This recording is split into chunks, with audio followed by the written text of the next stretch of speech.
Chapter 1. Jane in Trouble.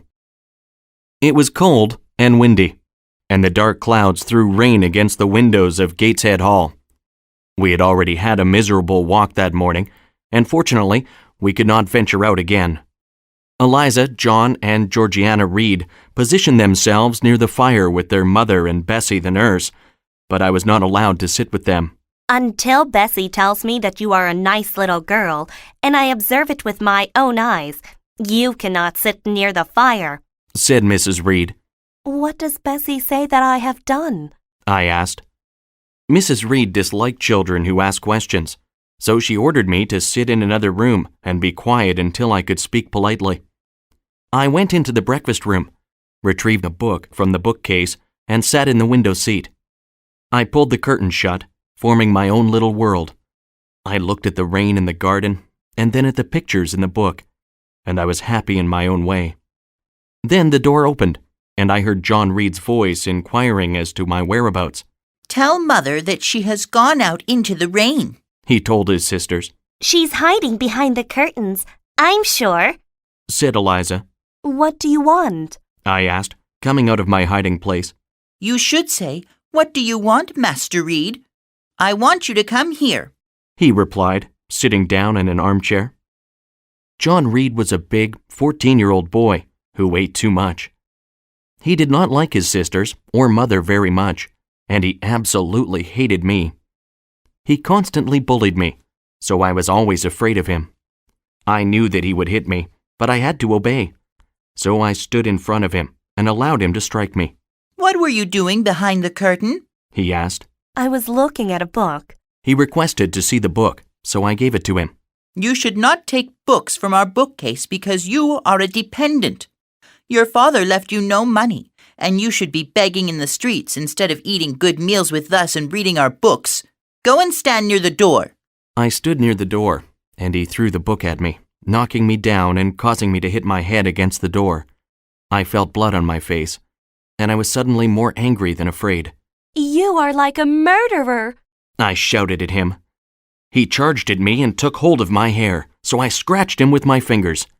He shouted very loudly and called me a rat. Eliza and Georgiana fetched Mrs. Reed, who arrived with Bessie and the maid Abbott. Take her away and lock her in the red room, ordered Mrs. Reed. Bessie and Abbott carried me up the stairs. I fought them all the way.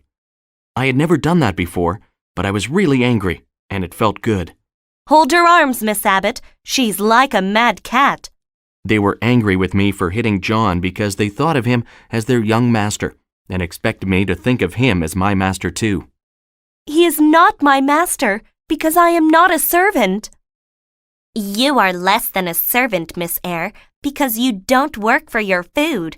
Sit down on this chair and think about your bad behavior. You should be grateful that Mrs. Reed looks after you, because if she didn't, you would be forced to live in a poorhouse. She and her children have a lot of money, and you have none, so you should try to be nice to them. If you are a bad girl, God may let something horrible come down the chimney and take you away. They left and locked the door behind them. The red room, which was not used very often, had red carpets, curtains, and a large bed with a white cover. There were 2 windows in the pink walls, and a white armchair stood near the bed. It was cold and quiet in this room because people rarely entered it. Mrs. Reed sometimes came to look at some papers and jewels that she kept in a secret drawer in the cupboard. On the cupboard stood a small picture of Mr. Reed, who had died in this room 9 years ago. I sat in the chair and thought about my bad behavior. Eliza was selfish, John was a bully, and Georgiana had a bad temper, but they were never in trouble. On the other hand, I tried to please people, but I was always in trouble and being punished. I could not understand it then because I was only 10 years old. Now, many years later, I realize I was very different from everybody else at Gateshead Hall. They could not love me any more than I could love them. My head was sore and bleeding, and I was angry and afraid. As it grew colder and darker in the room, I looked at the picture of Mr. Reed. I could not remember him, but I knew that he was my uncle, my mother's brother, who looked after me when my parents died. Before he passed away, He made his wife promise to look after me. I was wondering if Mr. Reed might come back from the dead to see if his wife was keeping her promise, when I saw a strange shadow appear on the wall. Positive that it was his ghost, I screamed. Bessie and Miss Abbott came running into the room, but when they saw there was nothing wrong, they were angry and accused me of trying to trick them. Mrs. Reed entered as well, and I begged her to release me from the room, but she pushed me back in and locked the door again.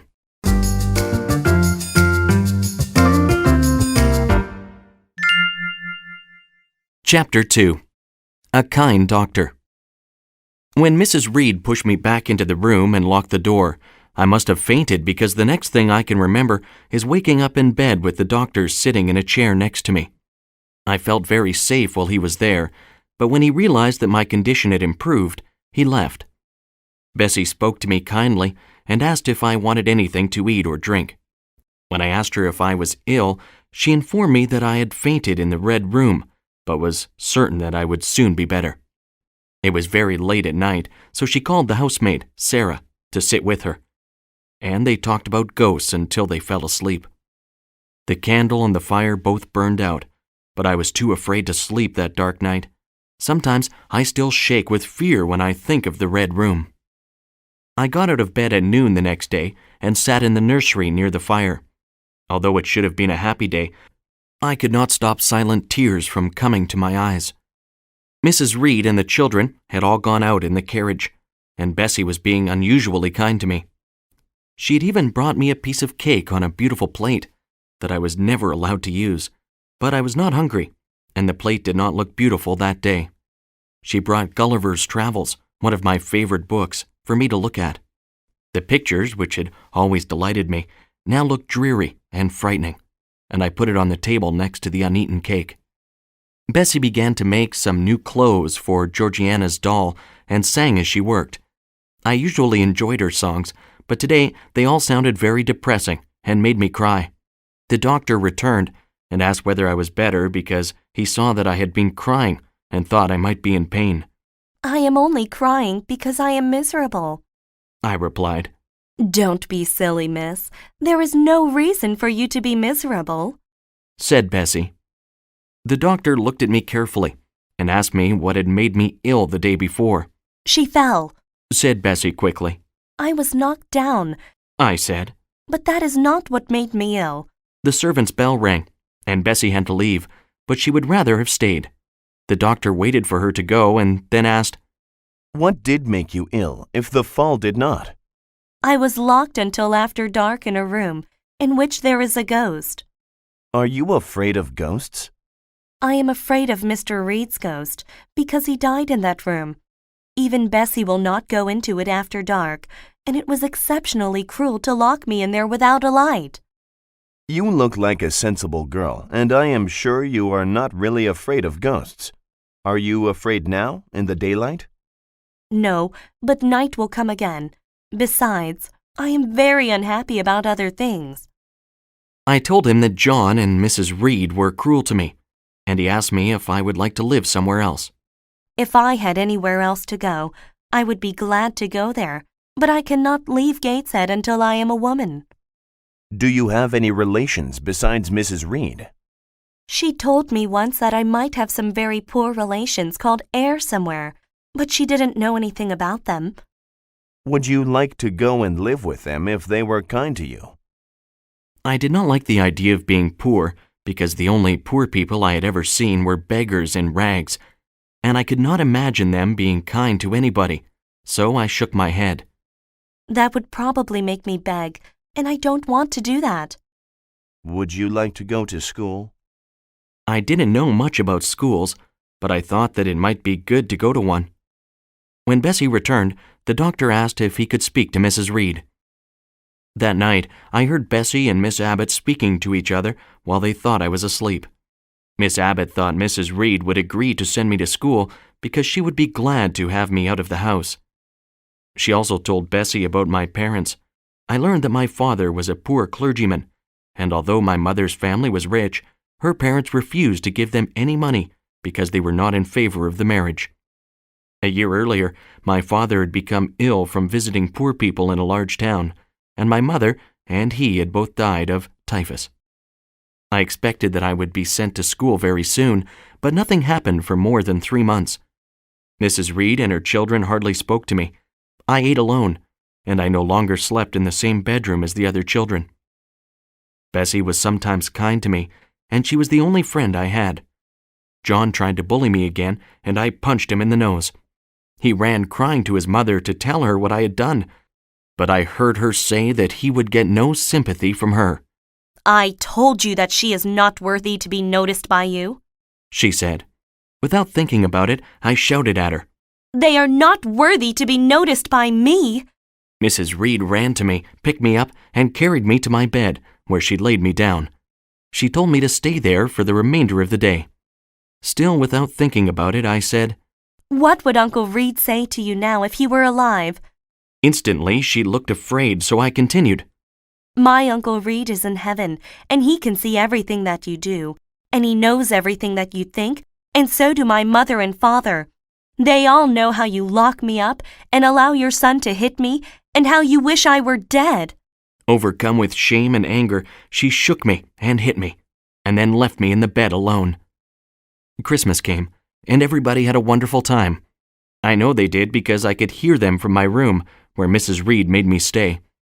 On that day, as on many others, I spent most of my time playing with my favorite doll, and sometimes Bessie was kind to me. At other times, however, she made me do part of her work.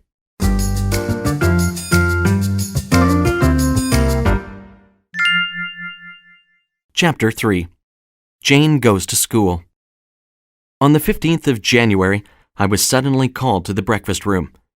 I had not been in that part of the house for 3 months, so I was very afraid. Why did Mrs. Reed suddenly want to see me? I stood outside the door for a long time before I got enough courage to open it and enter the room.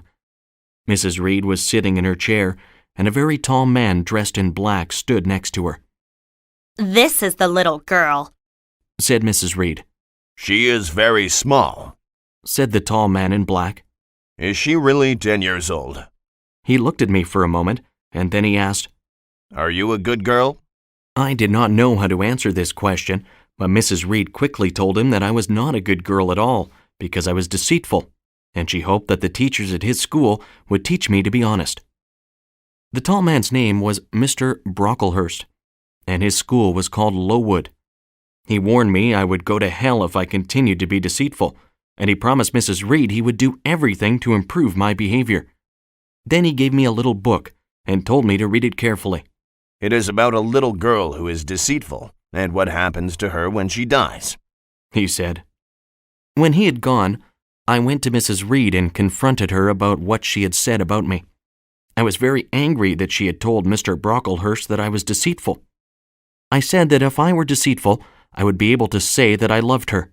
However, I do not love you, I said. And I dislike you more than anybody in the world except John Reed. You can give this little book about the deceitful girl to Georgiana because she tells lies, and I don't. I was very angry, and when Mrs. Reed did not answer, I continued. I am glad that you are not related to me, and I will never call you my aunt as long as I live. I will never come to see you when I am grown up, and if anybody asks me about you, I will tell them how awful you are. You pushed me back into the red room when I begged you to let me out, and it was all because your wicked son hit me without any reason. I will never forget that. People think you are a good and kind woman, but I know that you are cruel and horrible. I felt wonderfully strong and free when I said all that, but I was still surprised when Mrs. Reed actually looked as if she were about to cry. Jane, are you feeling ill? I think you are making a mistake because I can tell you that I want to be your friend. Then why did you tell Mr. Brocklehurst that I have a bad character? I will tell everybody at Lowood how cruel you are. Mrs. Reed stood up and left the room, and I felt I had won. I walked into the garden and began to feel afraid. What would Mrs. Reed do? Bessie found me, and I told her that I was going to school, and that made her hug and kiss me. 2 days later, I was on my way to Lowood. The coach came past Gateshead Hall early in the morning, before the other children and Mrs. Reed were awake. Bessie took me to the coach, and I traveled alone all day without eating. It was dark when the coach stopped, and a woman called out my name and helped me to get out with my baggage. Then 2 ladies asked me to accompany them into a large building, where one of them asked about my parents and whether I could read and write. I answered her, and she left me with the younger lady, Miss Miller, who took me to a large room where about 80 girls were studying their lessons for the next day. She told the monitors to collect the lesson books and put them away, and 4 girls stood up to gather the books and take them to the cupboards. Then they dispensed water and pieces of thin bread to all of the girls. Everyone drank and ate, but I could not eat because I was exhausted.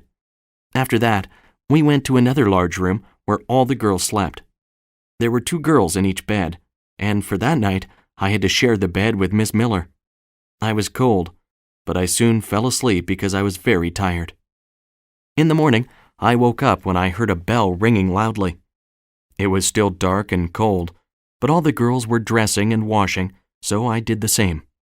Another bell rang, and all the girls went down to the schoolroom, where Miss Miller said prayers and told the girls to form classes. They made 4 large groups, and when another bell rang, the teachers for each of the classes arrived. I was placed in Miss Miller's class with all the youngest and smallest children. The students read parts of the Bible for an hour before the next bell called them to breakfast. I was very hungry now because I had not eaten much the day before, but the food did not smell very good. "They've burnt the porridge again," whispered one of the girls near me. It was impossible to eat it, although some of the girls tried. When breakfast time was finished and I was leaving the refectory, I overheard one of the teachers telling another that the porridge was disgusting.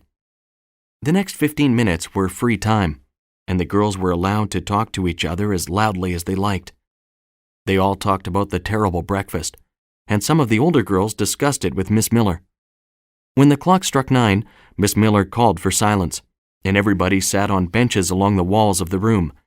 They all looked the same, with their hair combed very plainly and wearing the same plain brown dresses, woolen stockings, and heavy shoes. The lady who collected me from the coach the previous day came in, and everybody stood. Her name was Miss Maria Temple, the superintendent of Lowood, and she began to give the older girls lessons in geography and music, while the other teachers gave lessons in history and mathematics to their classes. Lessons stopped when the clock struck 12. Miss Temple stood up. "I want to say something to all the pupils," she announced. Everybody looked at her and listened. "This morning you had a breakfast which was not edible, and you must be hungry. So I have ordered that everybody is to have some bread and cheese for lunch." The other teachers looked surprised, but the bread and cheese were brought into the room. All the girls were delighted. After lunch, we were told to go to the garden, which had high walls and was very damp because of the rain.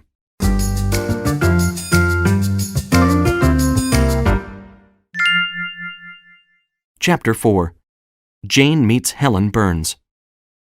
In the garden, I noticed an older girl reading a book, and I asked her about it. She let me look at the book, and then we talked about it. I asked her about the school, and I found out that Lowood was a school for orphans. Mr. Brocklehurst was a clergyman who managed the school, but lived about 2 miles away in a large house. She told me that Miss Temple was a very good head teacher. Besides Miss Miller, the teachers were Miss Smith, who taught the girls how to sew, Miss Scratchard, who taught history and grammar, and Madame Perrot, who taught French. I asked her about herself, and she told me that her parents were dead, and that she had been at the school for 2 years. The bell rang for lunch. We had some potatoes and meat, but the food was not delicious. I hoped that we would have better food on other days. During the afternoon, we had more lessons. I saw the girl I had talked to being punished by Miss Scratchard, but the girl was not angry or upset. Lessons continued until 5 o'clock, and then we had some bread and coffee. I was still hungry and wished that there was more to eat. We studied for a while and had a glass of water and piece of bread that I had seen on the previous day. Then it was time for prayers and bed, and that was the end of my first day at Lowood. The next day began much the same as the day before. We could not bath because the water in the bowls was frozen, and although the porridge was not burnt, there was not much of it. During the day, I was given some tasks to do, and I paid attention to the lessons. It was difficult for me because I had never tried to learn anything by heart before, and I was pleased when Miss Smith gave me some sewing to do. It was very quiet in the schoolroom. I could hear that my friend from the garden was always in trouble with Miss Scratchard, even though she seemed to know the answers to all the questions. Burns, you are standing on the side of your shoe. Burns, you are poking out your chin, and it is unattractive. Burns, you did not clean your fingernails this morning, you dirty girl. Burns looked sad, but she never complained about the punishments she received. I thought that I would have argued with the horrible teacher. During our free time that evening, I talked to the girl again and found out that her name was Helen. I asked her why she never complained about the scolding and punishments she got from Miss Scratchard. Miss Scratchard is right. I need to be disciplined because I often do the wrong thing, she replied. It is for my own good because I always put things in the wrong place. I am careless and I forget rules. I read when I should be studying, and sometimes my thoughts float away when I should be listening to Miss Scratchard. So she is quite right to punish me for these things. I could not agree with her. I think we should be good to people who are good to us. But if we are good to people who are bad to us, they will always have everything their own way, and they will never change. If somebody hits you without a good reason, you should hit them, and hit them hard, so that they know they should never hit you again. You will change your mind when you grow older, I hope, said Helen, smiling sadly. I told her all about Mrs. Reed. Don't you think she is a bad woman? I asked her. She said that Mrs. Reed had been unkind and that I only did myself harm by still being angry with her. Winter passed very slowly. We were always hungry and always cold. Sundays were the worst days because we had to walk miles through the snow to the church, which is even colder than the school. Whenever fires were lit at school, the bigger girls stood in front of them, prohibiting the smaller girls like me from getting any heat. One afternoon, Mr. Brocklehurst arrived at the school. He was angry with Miss Temple for giving us bread and cheese when the porridge was burnt. He said that hunger was good for girls because it would teach them not to complain. Then he told Miss Temple that many of the girls needed haircuts because they had curls. God wants our young ladies to be humble and plain and not spend all their time dressing in beautiful clothes and making themselves pretty, he said. Many women spend too much time trying to please men, each other, and themselves, instead of trying to please God, who looks at the heart. Just at that moment, his wife and 2 daughters came in. It was a shame they had not heard his advice about curls and fine clothes, for they had a lot of both. After he finished his speech about humility, Mr. Brocklehurst spotted me. He made me sit on a high stool in the middle of the schoolroom while he told the whole school that I was a deceitful girl who was ungrateful to her benefactor. My dear teachers, you must watch this girl carefully, because I have heard from her generous aunt that she tells lies and is ungrateful. We have a difficult job to do in making this girl better, and I'm not sure that it is possible. I call upon the pupils of the school who have already learned how to be humble and honest to also watch her and help her. When she does wrong, point it out to her and to the teachers so that we may correct her. Let her sit on this stool for an hour, Miss Temple, so that everybody can see her and make sure that they remember her. Everybody stared at me, and I was certain they would all hate me.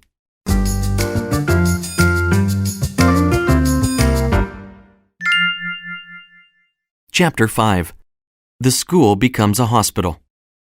I was very angry as I sat on the high stool in the middle of the schoolroom. I had tried very hard to be a good girl, but now everybody would believe that I was a liar. I wished that I could die. When I came down from the stool, all the girls had gone to the garden, so I sat on the floor and began to cry. Helen came in and sat next to me. She comforted me and told me that I should not worry about what Mr. Brocklehurst had said. Nobody likes Mr. Brocklehurst, and everybody will pity you because he was unkind to you. If you continue to be as good as you have been since you arrived, all the girls and the teachers will know that he is wrong, and they will still be your friends." It was difficult to believe this, but she put her arms around me and made me feel a lot better. Miss Temple found us in the schoolroom and invited us to come to her room, where she gave us some hot tea and delicious food and spoke very kindly to us. She asked me to tell her the story of Mrs. Reed, so I did, but I did not get angry. She said that she knew the doctor who had seen me at Gateshead Hall and would write to him. Then she and Helen talked about things that I did not understand, but I could see that Helen knew a lot because she had read so many books. The next day, Miss Scratchard was angry with Helen again and made her wear a label with the word untidy on her head all day. "I forgot to tidy my drawer yesterday," Helen explained to me. "so Miss Scratchard is right to give me a label." However, I was angry. That evening, I tore the label from her head and threw it in the fire. A week later, Miss Temple called the school together and said that she had made some inquiries about Jane Eyre. She was happy to say that I was completely innocent. All the teachers came and shook hands with me and kissed me. At last, I was happy. I worked hard, and I was soon in a higher class and allowed to learn French and drawing. Winter became spring, and the weather improved. It stopped snowing, the wind was not as cold as before, and it was pleasant to be out in the green garden. I could see the hills and fields that the snow had hidden from view during winter. When the sun shone, it was a beautiful scene. Unfortunately, it was not a very healthy place. Lowood had been built at the bottom of a valley in a damp place, and the wind brought typhus into the school, turning it into a hospital. The girls were weak because they had not had enough to eat, and many of them were already sick with colds and the flu, so they were unable to resist the typhus. By the beginning of May, 45 of the 80 girls at the school could not get out of bed, and it was impossible to have proper classes. Those of us who were not sick were allowed to run and play as much as we liked because Mr. Brocklehurst and his family did not come near the school then. We also had more food because so many of the sick girls could not eat. A lot of girls were taken home, where some of them died. Others died at the school and were quietly buried. I made a new friend called Mary Wilson and often walked in the fields with her.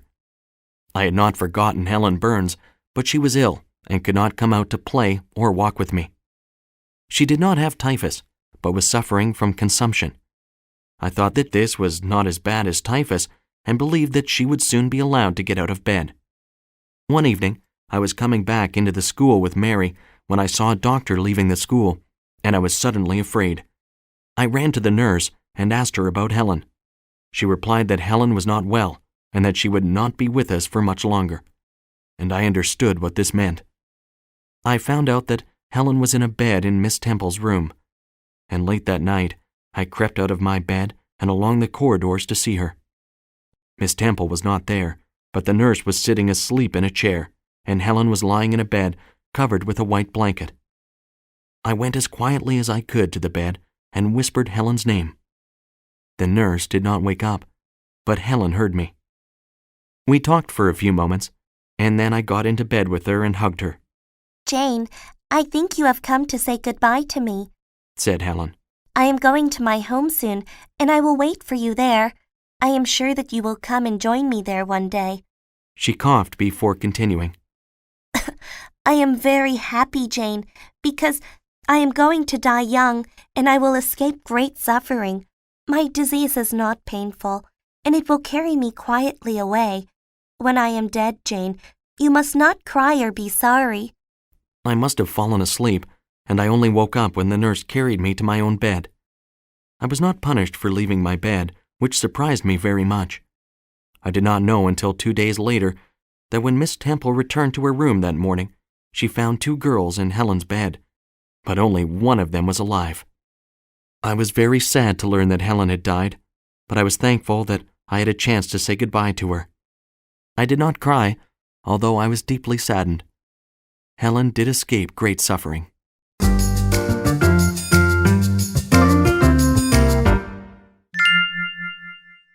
Chapter 6.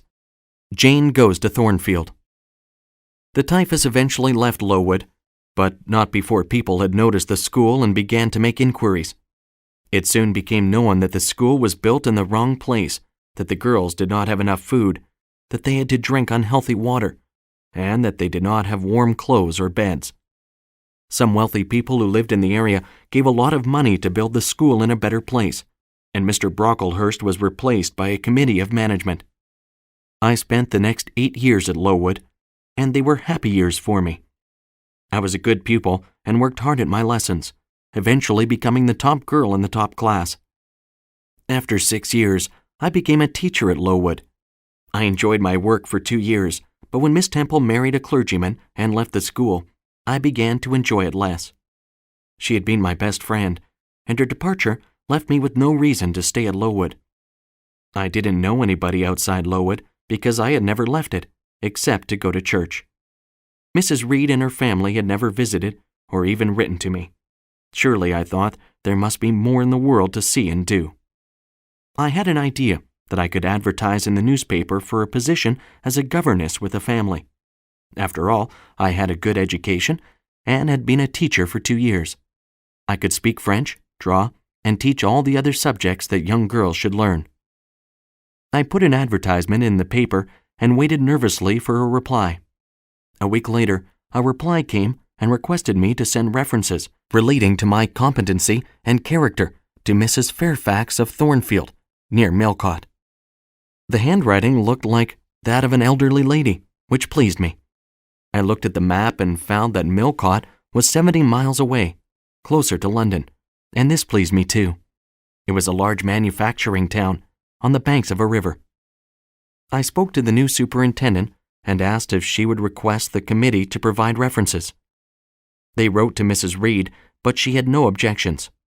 Jane can do as she pleases, because I long ago gave up any interference in her life, she wrote. All this seemed to take a very long time. The committee decided to allow me to leave and gave me references about my years as a pupil and teacher at Lowood. I sent this document to Mrs. Fairfax. She replied that she was satisfied and that I could start at Thornfield in 2 weeks. I was very excited and began to make my preparations immediately. The 2 weeks passed quickly, and the day of my departure arrived. As I was waiting for the carriage to take me from the school, a servant came to tell me there was a person waiting to see me downstairs. I thought it would be the carriage driver, but it was Bessie from Gateshead. I heard from Mrs. Reed that you were about to leave the school, she said. So I decided to come and see you before you disappeared into the wide world. I hugged her and asked her about herself and the Reed family. Bessie was married, had a baby, and now lived in the porter's lodge rather than in the big house. She told me that Georgiana had grown up to be very pretty and had almost married a lord, but her mother had found out about it and stopped the marriage because the lord did not have much money. Georgiana blamed Eliza for telling her mother about it, and the 2 sisters now fought all the time. John Reed was tall and quite handsome, but he had failed his examinations at university and was spending a lot of money, and Mrs. Reed was worried about him. Bessie wanted to know if I could play the piano and draw, so I played some music for her and showed her one of my drawings that the new superintendent had put on the wall. Bessie asked me if I had ever heard from any of my father's family, and I had told her that I hadn't. One day, she said, about 7 years ago, a man called Mr. Eyre came looking for you, but Mrs. Reed told him that you were at a school more than 50 miles away. I think he might have been your father's brother. He was disappointed because he could not stay and tried to visit you at school. He was going to another country on a ship the next day. He was going to an island thousands of miles away where they make wine. I think it was called Madeira, and he might have been a wine merchant. We talked a while longer about our memories, and then the coachman came to take me away. It took 16 hours to reach Millcote, where I had to wait for somebody to take me to Thornfield. I waited for half an hour before a man arrived with a small carriage. He told me his name was John, and that he would take me to Thornfield. We drove along the road very slowly, but at last we arrived at a fine old house about 6 miles away from the town, There I met Mrs. Fairfax, who was a very friendly old lady, and she gave me some tea and sandwiches. She treated me like a visitor instead of a governess, and told me how pleased she was to have somebody else staying at the house. Sometimes I have Leah, the maid, come and read for me, she said. But I don't think she likes it very much. It will be such a pleasure for me to talk to somebody else. She showed me my bedroom, which was next to hers. I thought it was a lovely, cozy room, and it did not take me long to get into bed and fall asleep.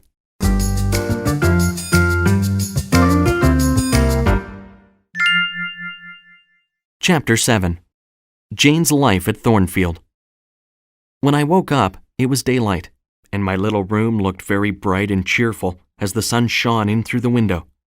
It was so much better than my room at Lowood. I dressed myself carefully and neatly, and then went downstairs and outside. I saw the house was 3 stories high, and that it was a very fine house, although not a palace. There were fields around the house and hills beyond them, which cut Thornfield off from the town of Millcote. I could see a little hamlet on one of the hillsides. Mrs. Fairfax found me looking at the view, and we began to talk. I soon found out that she was not the owner of Thornfield at all, but the housekeeper, although she was a distant relative of the owner's family. The owner was Mr. Rochester, but he did not come to the house very often and usually came without notice. My pupil would be Adela Varens, Mr. Rochester's ward. She was 8 years old and had only been in England for about 6 months, having been born and raised in France. Mr. Rochester traveled there often, and he had brought her home with him in order to look after her when her mother died. Little Adela came outside with her nurse. I was very pleased that I could speak French so well, as she could hardly speak English, and the nurse could not speak English at all. After breakfast, I took Adela to the library, which was going to be our schoolroom. Adela was not shy, and she sang and recited poetry for me. We talked together for a while, and at noon I thought that we had spoken for long enough and let her go back to her nurse. Mrs. Fairfax showed me through the house. I asked her about Mr. Rochester, but she did not tell me much about him. I saw many beautiful rooms, all of which were kept in perfect order. The 3rd-story rooms had very old furniture, and nobody slept in the bedrooms there. I wondered whether there would be ghosts in those rooms, but Mrs. Fairfax just laughed at me when I suggested it to her. We went out onto the roof of the building and looked at the view. As we came back into the building, I heard a strange kind of laughter which frightened me. Mrs. Fairfax shouted, Grace? A woman appeared from one of the rooms. Grace Poole is from the village and sometimes comes up here to sew and talk to Leah, Mrs. Fairfax explained to me. Don't make so much noise, please, Grace, she said. Grace nodded before returning quietly to the room while we made our way downstairs to dinner. The pleasant nature of my new position as governess at Thornfield did not decrease in the next few weeks and months. I enjoyed the company of Mrs. Fairfax, who was always friendly and generous, and Adela was a likable, cheerful pupil. She was a simple child who did her work most of the time and seldom complained. I liked my new companions, but there were times when I was lonely and discontented. Sometimes I climbed up the stairs to the roof and looked at the view. Thinking of all the cities and villages that were full of life, I wanted to go and see them. At other times, I walked up and down the corridors on the quiet 3rd story of the house. I sometimes heard and saw Grace. I tried to have a conversation with her, but she always gave very short answers to my questions, just as all the other servants did. Mrs. Fairfax was kind and friendly, but I felt that there was nobody in the house with whom I could hold an intelligent conversation. Several months passed in this way, and then, one day in January, I walked to the village of Eyre, which was about 2 miles away, to post a letter that Mrs. Fairfax had written. It was a cold winter afternoon. The ground was hard, the road was lonely, and the air was still. I walked quickly to make myself warm, and then more slowly to enjoy the scenery. I rested on a seat by the lane when I was halfway to Eyre. The air was so still that I could hear sounds from the village. Then I heard the sound of a horse coming toward me. The lane was very narrow at that point, so I stayed on the seat to allow the horse and its rider to pass by me. A large black and white dog followed them. I stood up to go on my way, but turned back when I heard a strange noise and a man shouting. The horse had slipped on some ice and fallen, and the dog had begun to bark loudly. It was almost dark, but I could see the man trying to get up, and I asked him if he was injured or needed any help. The horse had got to its feet again, but it was clear that the man had hurt his leg. I offered to get help from hay if he needed it. He waved me to go away, but I told him that I would not go until I was sure that he could get back onto his horse. He asked me if I came from the large house he could see farther down the hill, pointing at Thornfield. When I told him that I did, he wanted to know whose house it was. When I told him it belonged to Mr. Rochester, he asked if I knew him. I could not tell him anything at all about Mr. Rochester, but I told him that I was the governess in the house. "Of course, the governess," he said. "I'd forgotten about that. I won't ask you to get help, but I will ask you to catch my horse for me and bring him to me, if you would be so kind." I tried to catch the horse, but it would not let me come near its head, and at last the man laughed. "I'm sorry," he said, "but I will have to ask you to act as a walking stick." He put his hand on my shoulder and limped to the horse. He managed to get on the horse and then told me to complete my walk and return to Thornfield as soon as possible. I posted the letter and walked back to Thornfield. When I entered the house, I saw a large black and white dog, and I asked Leigh about it. It is Mr. Rochester's dog, miss. He has just arrived, but he had an accident with his horse, so the doctor is with him.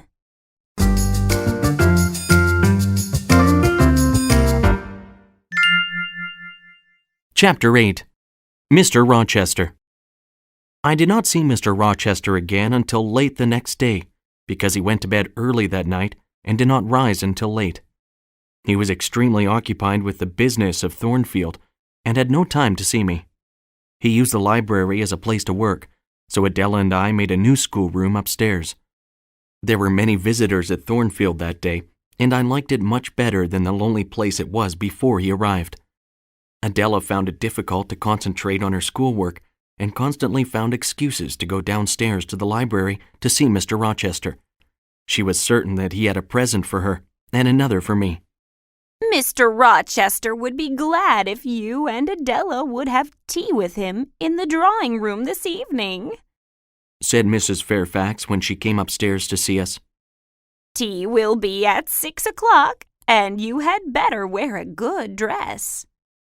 She helped me change my dress, and I put on a small brooch that Miss Temple had given me as a farewell gift. Mr. Rochester sat on a couch with his foot propped up on a pillow. I could see that he was about 35 years old, not very tall, but quite strong and very serious. He did not ask me to sit down, but rather commanded me to do so. His impolite manner pleased me because it meant that I did not have to be polite either. Adela asked for her present, and Mr. Rochester asked me whether I was fond of presents too. I replied that I had received very few presents in my life, and I was not sure whether I liked them or not, nor did I have any reason to expect one. "But you have done very well with Adela," he said. "She is not a bright girl, but in a short time you have improved her." Then you have given me my present, sir, because praise for their pupils is what teachers desire more than anything else. He asked about my education and family. Then, in a very serious way, he suggested that I was a fairy, and it was I that made his horse fall down in the lane. "I suppose you were sitting there waiting for your fairy friends, the green men. What did I do wrong to make you throw that ice on the road?" I shook my head. All the green men left England 100 years ago, I said in the same serious way. and I don't think they will ever come back. He did not smile, but I saw in his eyes that he enjoyed my reply. He asked my opinion of Mr. Brocklehurst at Lowood, and I told him that I did not like Mr. Brocklehurst at all. Then he asked me to play for him on the piano and show him some of my paintings. "You play like all English schoolgirls, and perhaps better than some, but you do not play well. However, I am impressed by your drawings. Did anybody help you with them?" Of course not. I exclaimed. He asked me about them, and I told him that I was not satisfied with them because they did not illustrate what I wanted to show. He looked at them for a while, and then told me to take Adela to bed. He is a strange man, I said to Mrs. Fairfax when we had left the room. She told me that he had many problems to think about. He had inherited the estate from his older brother Roland, but before that, his father and Roland had put him in a difficult position. Mrs. Fairfax was not sure exactly what it was, but she knew that it made him unhappy. I don't think that Mr. Rochester likes Thornfield very much, she concluded. After this initial meeting, I did not see much of Mr. Rochester for some time because he was still preoccupied with his business and often went to dine with gentlemen from Millcote or the surrounding neighborhood. Even Adela saw little of him. When I saw him on the stairs or in a corridor, he would nod or sometimes smile, depending on his mood. I did not worry about his moods because I knew that they had nothing to do with me or my performance as governess. One rainy day, he asked for my pictures so he could show his guests, and that afternoon he invited me to come with Adela and talk to him. Adela was still waiting for her present. He had said it was in his baggage, and she felt sure that she would receive it then. She was right, for a box stood on the table in the dining room. Mr. Rochester told her to take it to a corner of the room and open it quietly so that he could speak to me. Mrs. Fairfax went with Adela to help her open the box and unwrap the presents that were in it. I feel like talking tonight, he said. But I cannot talk with children, and I find no interest in talking to old ladies, so I sent for you. He placed a chair near him and invited me to sit in it. I began to move it a little farther away, but he insisted that I should leave it where he had placed it. I sat on the chair and waited for him to speak, but he stared into the fire and remained silent. I looked at his face. His eyes were dark in his large, rugged face. Suddenly, he looked at me and noticed that I was observing him. You are inspecting me, Miss Eyre, and I wonder whether you consider me to be handsome. I should have made a proper reply to this question, but before I had time to think about it, I had already said, No, sir. Well, you are a strange girl. What do you mean? I apologized and tried to give him a different answer, but it was too late. He wanted to know what there was about him that I found unattractive. He got up and stood by the fireplace. Do you think I am a fool? No, sir, not at all. But I wonder whether you are a kind man. You are a dangerous girl because you are so serious. When I was your age, I was a kind person, but life has placed me in situations where I had to be tough, and now I am as hard as a piece of stone. Then suddenly he changed the subject. I am superior to you in age and in experience of the world. Do you think that this gives me the right to command you? You are only superior to me if you have made good use of your time and experience. But I think it is strange that you worry whether your paid servant is happy with your manner. I had forgotten that I pay you a salary. That is why I will accept your brusque manner. You forgot it and are worried whether I am happy or not with your manners. I wish I could forget some other things. He sighed. I was put on the wrong road when I was 21, and have never got back on the right road. I envy your peace of mind and clear conscience. It is an inestimable treasure, and a source of unending joy to have a memory without contamination. That's how my memory was when I was your age. But now I know that remorse is the poison of life. Repentance is a cure, sir. No, it is not. Perhaps reformation is a cure. But as I cannot lose my bad memories, I may as well enjoy life and its pleasures. You will only get worse, sir. What would you know, young lady? You cannot speak to me about these things because you have no experience of life. I am in unusual circumstances, and the rules for me must be different to those for you. Sir, I said, standing up and preparing to leave. You are right to say that I have little experience, and I admit that I am confused about what you say. It is getting late and it is time for Adela to go to bed. You are afraid of me, and that is why you want to leave. No, sir, I am not afraid. I am confused, and I do not wish to speak nonsense. Stay a little longer. Adela has gone to try on a new dress that was in her box, and I am sure she will come and show me in a moment. She will look like her mother then. Adela came back into the room wearing her new dress and danced for Mr. Rochester. This is like the dress that my mother had, isn't it? Said Adela.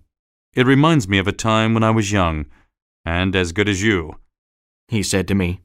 But thinking about Adela's mother also makes me unhappy. I promise to explain all this to you one day, but I am tired now, and wish you good night.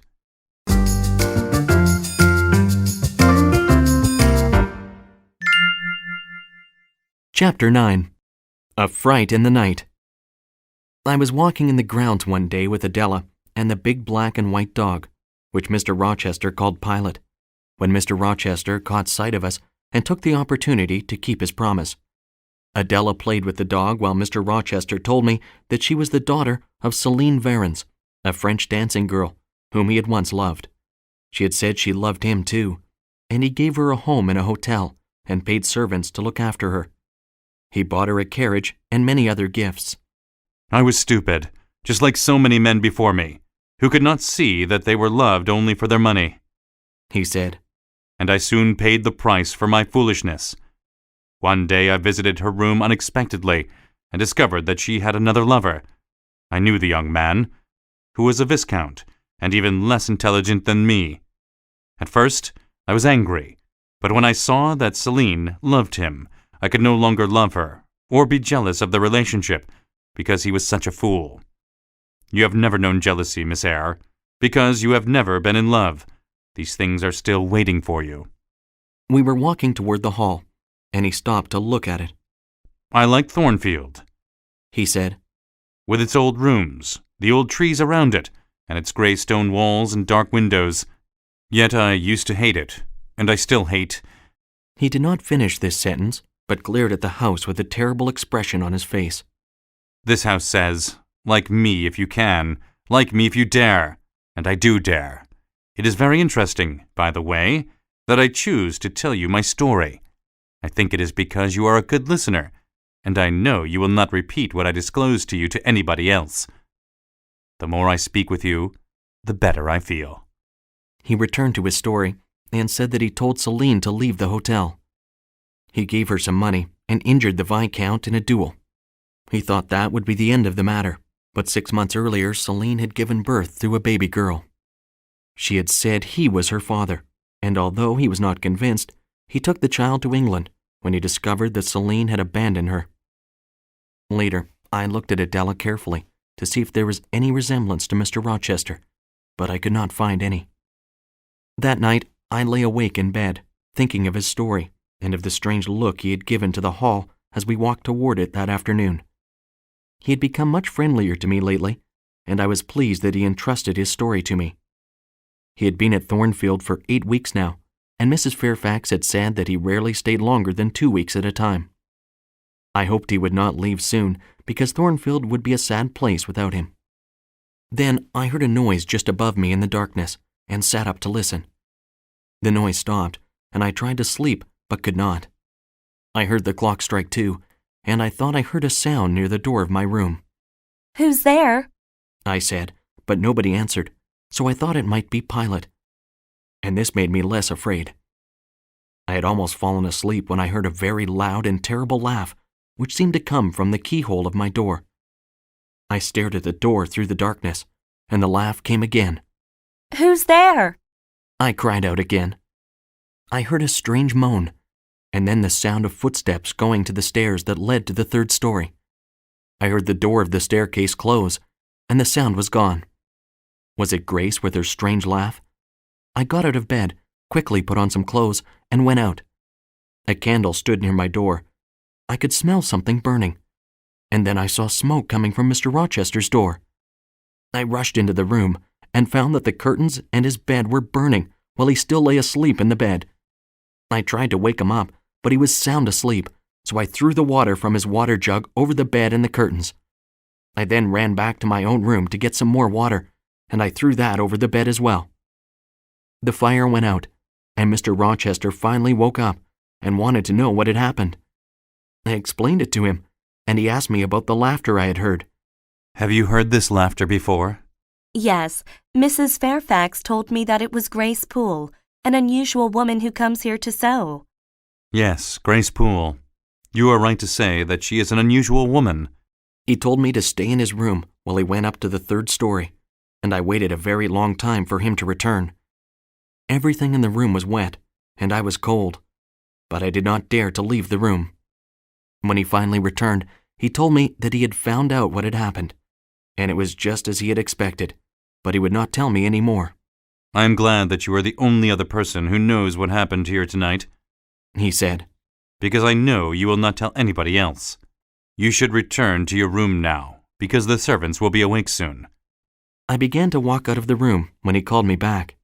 You have saved my life, he said, taking hold of my hands. I knew that you would do me some good one day. He would not release my hands until I reminded him that I was cold and that Mrs. Fairfax would soon be up. I went back to my bed, but I could not sleep. As I lay in bed, I wondered why Grace Poole wanted to kill Mr. Rochester, and why he allowed such a strange and dangerous woman to come to the house and stay there during the night.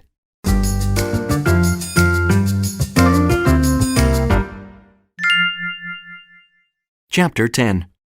A Mystery at Thornfield. I watched and listened for Mr. Rochester throughout the next day, but it was all in vain. Adela continued her lessons quietly, and all I heard about Mr. Rochester was the servants talking about the fire in his bed. They were saying what a terrible accident it could have been, and how dangerous it was to read in bed with a candle. When I went down to dinner, I passed Mr. Rochester's room and saw the servants cleaning it. I saw Grace Poole in the room sewing some new curtains with Lee. I was surprised to see her there, and even more surprised when she didn't show even the smallest sign that she had lit the fire the previous night. I wanted to test her, so I asked her about the fire. She sounded innocent when she answered, although she was careful when I asked if anybody had heard or seen anything at the time of the fire. The only bedrooms close to this one are Mrs. Fairfax's and yours, she answered. Mrs. Fairfax is old and a little deaf, so she did not hear anything, but perhaps you did. I heard somebody laughing, I whispered, so Lee would not hear. What would Grace Poole say now? You must have been dreaming, miss, because I don't think that Mr. Rochester would laugh while his bed was burning. Did you come out of your room to see who it was? I wondered whether she was trying to find out if I suspected her, and whether she might try to hurt me if she thought that I did. I told her that I locked the door because I was afraid and that I would always lock it at night in the future. She replied that this was a good idea.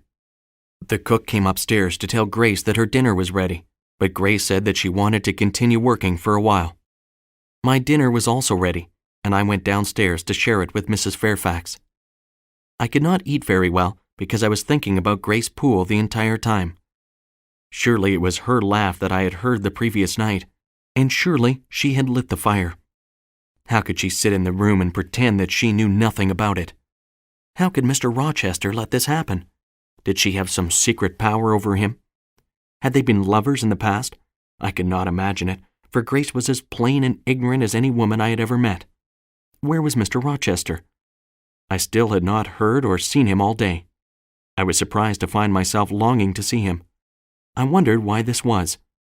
That evening, I had my tea with Mrs. Fairfax, and she told me that Mr. Rochester had gone away and would not be back for at least several days. He is staying at the Lees, a large house about 10 miles on the other side of Millcote, where a lot of important people are having a dinner party. Sometimes he will continue from there to London, and then to Europe, and we may not see him for a year or more. She told me about some of the people who would be at the Lees, including the beautiful ladies. I imagined that Mr. Rochester would marry one of them, which made me feel a little sad. Could it be? Was I hoping that Mr. Rochester might rather be interested in me? Mrs. Fairfax mentioned one of the ladies, Blanche Ingram, who was especially beautiful and who was Mr. Rochester's good friend. What is she like? I asked. She is about 25 years old, tall with a good shape, sloping shoulders, and a long, straight neck. Her skin is clear, and her eyes are large and dark like Mr. Rochester's, and they sparkle like jewels. She has beautiful black hair with long, shiny curls, and everybody admires her. I heard her sing with Mr. Rochester once, and she has a very fine voice. And she also plays the piano well. She has a sister, but neither of them have much money because when Lord Ingram, their father, died, the estate was inherited by his son. I began to wonder whether Mr. Rochester might marry the beautiful Blanche one day. The strange feelings I had about this made me realize how stupid I was to think that he might be interested in me, and that I could be a rival for Blanche Ingram. I spent the next few days drawing a picture of myself, plain and poor, and another of Blanche, beautiful and rich. Whenever I thought of Mr. Rochester, I would look at these two pictures and ask myself which one I thought Mr. Rochester would prefer to marry. As his absence grew longer, I repeatedly told myself that I should not think about what he might be doing. I told myself that I had nothing to do with the master of Thornfield except to teach Adela and receive the wages he paid me. I even began to think whether I should make plans to leave Thornfield, because my feelings about him were not proper for a governess. 10 days later, Mrs. Fairfax received a letter from Mr. Rochester, telling her that he was returning in 3 days, and all the ladies and gentlemen were coming with him. He told her to hire more servants, purchase extra food, and prepare all the bedrooms for his guests. Almost every day during this time, I saw Grace Poole come downstairs from the 3rd story, where she worked alone, to have dinner with the other servants. Then she would go back up to continue her lonely work. I suppose she gets good wages, I heard one of the extra servants say to Lee as I passed a door one day. I stopped to listen. Yes, I wish I got as much, although Mr. Rochester pays me good wages already. I think she is saving it all up and could probably afford not to work, but she is still too young to give up business. She must be very good. She understands what she has to do, and not everybody could do what she does, even for all the money that she gets. No, that's true. I wonder whether... Lee turned and saw me standing by the door. She nudged the servant, who immediately stopped talking. Doesn't she know? I heard the servant whisper. Lee shook her head, and nothing more was said, but I knew that there was a mystery at Thornfield and that everybody was keeping it a secret from me.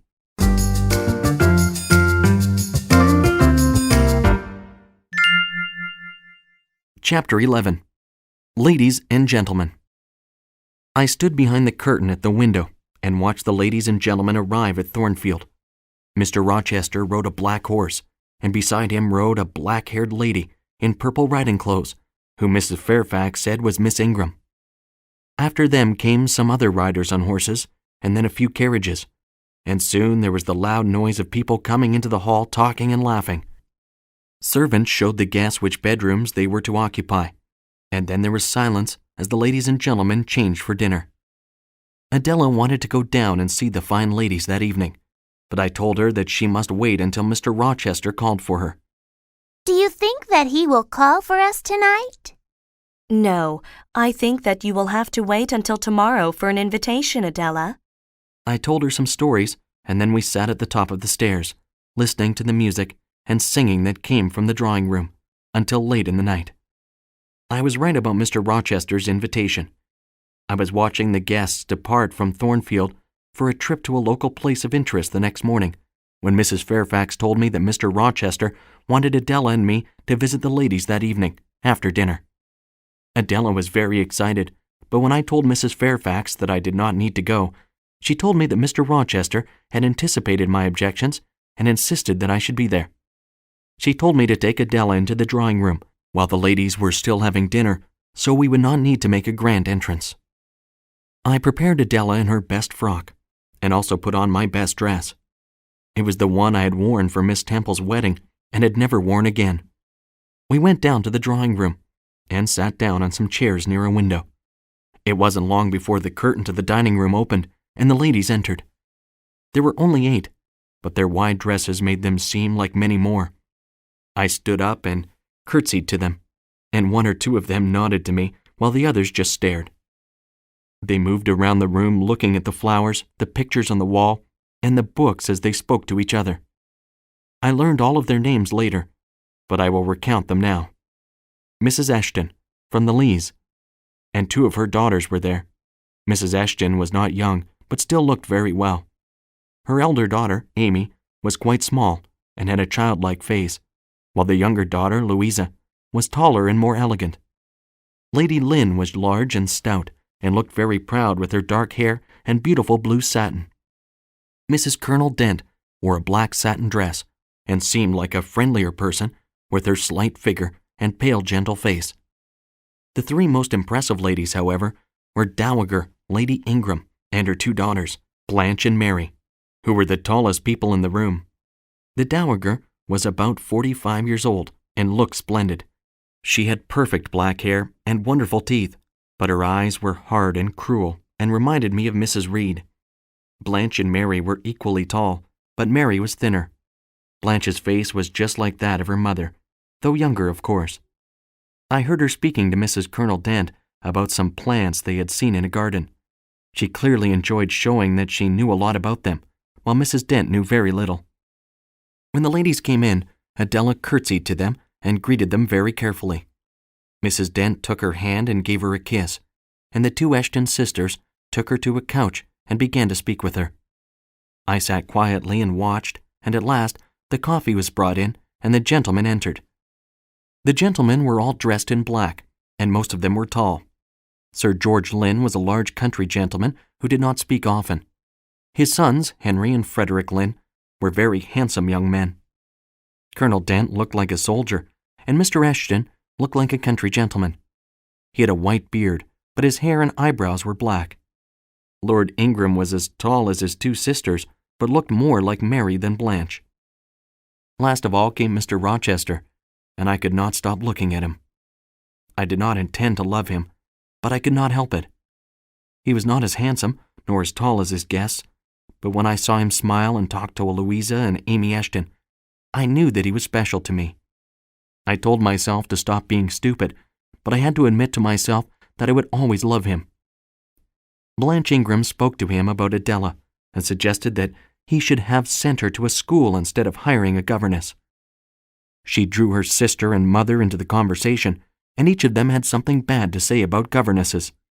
Governesses are awful people, said Lady Ingram. and I am pleased that I no longer need to deal with them. Mrs. Dent whispered something to her, probably telling her that I was in the room, but Lady Ingram said, I don't care. I noticed her earlier, and I could see that she has all the faults of her class. I hope it will do her some good to hear about them. Blanche told some stories about how badly she and her sister treated their governesses when they were children, and everybody laughed. Amy Eshton told them that she and Louisa had enjoyed good governesses, but Blanche laughed at them. All governesses are lazy and incompetent, she concluded. I think we should change the subject now and have some music.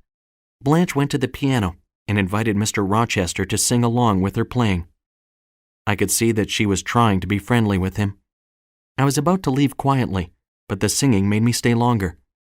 He had a very fine voice, but as soon as the song was finished, I crept out of the room and along the corridor to the stairway. Mr. Rochester came out after me and called me back. Why did you not speak to me in the drawing room? He asked. I was embarrassed and could not provide him with a good answer. He wanted me to come back into the room, but when he saw that I was tired, he allowed me to go, making me promise to stay in the drawing room every evening while the guests were there. When he turned to go, he said, Good night, my... He stopped, bit his lip, and quickly walked away.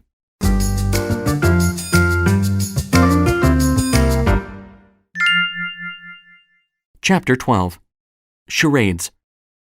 The days at Thornfield were cheerful and busy while the guests were staying, and very different from the lonely days I had known before Mr. Rochester's arrival. Every evening after dinner, I sat quietly reading or sewing in the same seat near the drawing-room window, as the ladies and gentlemen amused themselves by talking, playing, and singing. One evening, they decided to play charades, so the furniture in the room was rearranged, and old clothes from the third story were brought down. Mr. Rochester chose his team. He asked if I would play, but I declined, and he allowed me to return to my usual seat by the window. The captain of the other team was Colonel Dent, and he also suggested that I might play, but Lady Ingram immediately said, "She looks too stupid to play this kind of game." I sat and watched as the first scene was acted by Mr. Rochester and his team. They performed a wedding in which Mr. Rochester was the groom and Blanche Ingram was the bride. At the end of the act, Colonel Dent and his team talked together for a few minutes and then called out, "Bride!" Mr. Rochester bowed, and then he and his team showed several other acts. The last act showed Mr. Rochester poorly dressed and sitting on a kitchen chair in a very dark room. He was staring at the floor, his legs had chains on them, and he looked very miserable. It was clear that he was a prisoner in a jail, and the meaning of the charade was also clear. Colonel Dent called out, "Brideswell," which was the name of a jail in London. The actors changed back into their ordinary clothes, and Blanche Ingram complimented Mr. Rochester on his ability to act. He made a joke about them being married in the first scene, and she was embarrassed. Now Colonel Dent and his team had to present their charades, but I did not watch it closely and cannot remember what it was about. I was too busy watching Mr. Rochester and Blanche Ingram as they looked at the acts and talked together about what they saw. I could not stop loving Mr. Rochester just because he did not seem to notice me. I could see very clearly that Blanche Ingram wanted to marry him, and I could also see that she was trying very hard to please him. She thought she was successful, but I had seen enough of Mr. Rochester to know he was just being polite. Perhaps he would marry her, but it would be for some other reason than that he loved her. Although she has the privilege of being close to him, sitting with him and talking to him, she cannot make him love her, I thought. while I would be able to do it in an instant. I could not be angry with Mr. Rochester for thinking about marrying Blanche Ingram. I could not blame either of them for acting according to the ways of their class, because these were ways that I could not begin to understand. A few days after the charades, Mr. Rochester went to Millcote for some business, and he was not expected to return until late that night, or even the next morning. The guests amused themselves as well as they could without him, and in the evening, Adela, who was watching through the window, exclaimed that Mr. Rochester had returned. However, it was not Mr. Rochester, but another man who came to the door. He came into the room and said that he was an old friend of Mr. Rochester, and was disappointed that he was not at home that evening. He said he would wait until Mr. Rochester returned. He had a strange accent, and I did not like his face because I thought it looked dishonest. I wondered how he and Mr. Rochester could have been friends. I didn't know that this man would one day play a very important part in my life. I heard some of the ladies speak about him, and they all thought he was a handsome man with a pleasant smile and friendly eyes. I heard some of the gentlemen speaking with him and discovered that his name was Mr. Mason, and that he came from Kingston, Jamaica, in the West Indies, where he had met Mr. Rochester. A servant came in to put more wood on the fire. As he left the room, he stopped and spoke quietly to Mr. Eshton, and I heard him say, "Old woman," and "nuisance." Mr. Eshton announced that an old woman had come to the door and wanted to come into the house to tell all the ladies and gentlemen their fortunes. She is sitting on a chair in the kitchen and says she will not leave until she has done it. Shall we have her come in? The older ladies were not in favor, but the younger ones and the gentlemen thought it would be fun and won the argument. The old woman was put in the library, and the younger ladies went to see her one by one, beginning with Blanche Ingram. She was away for 15 minutes, and when she returned, she was unhappy and unwilling to tell anybody what the fortune teller had told her. The other young ladies followed, and they came back laughing. She knows all about us and told us things about ourselves that nobody else could know. She told us what toys we had when we were children and what books we have in our bedrooms. She told us which people we each liked best and what we most wanted. While they were all talking to each other, the servant told me that the old woman had said there was another young lady that she had not seen yet, and wondered whether that might be me. "Tell her that I will come and see her," I said.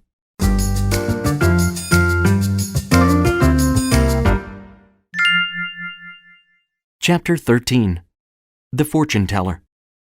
I went into the library and saw the old woman sitting near the fire. She was dressed in a red cloak and a black bonnet, and she had a striped handkerchief under her chin.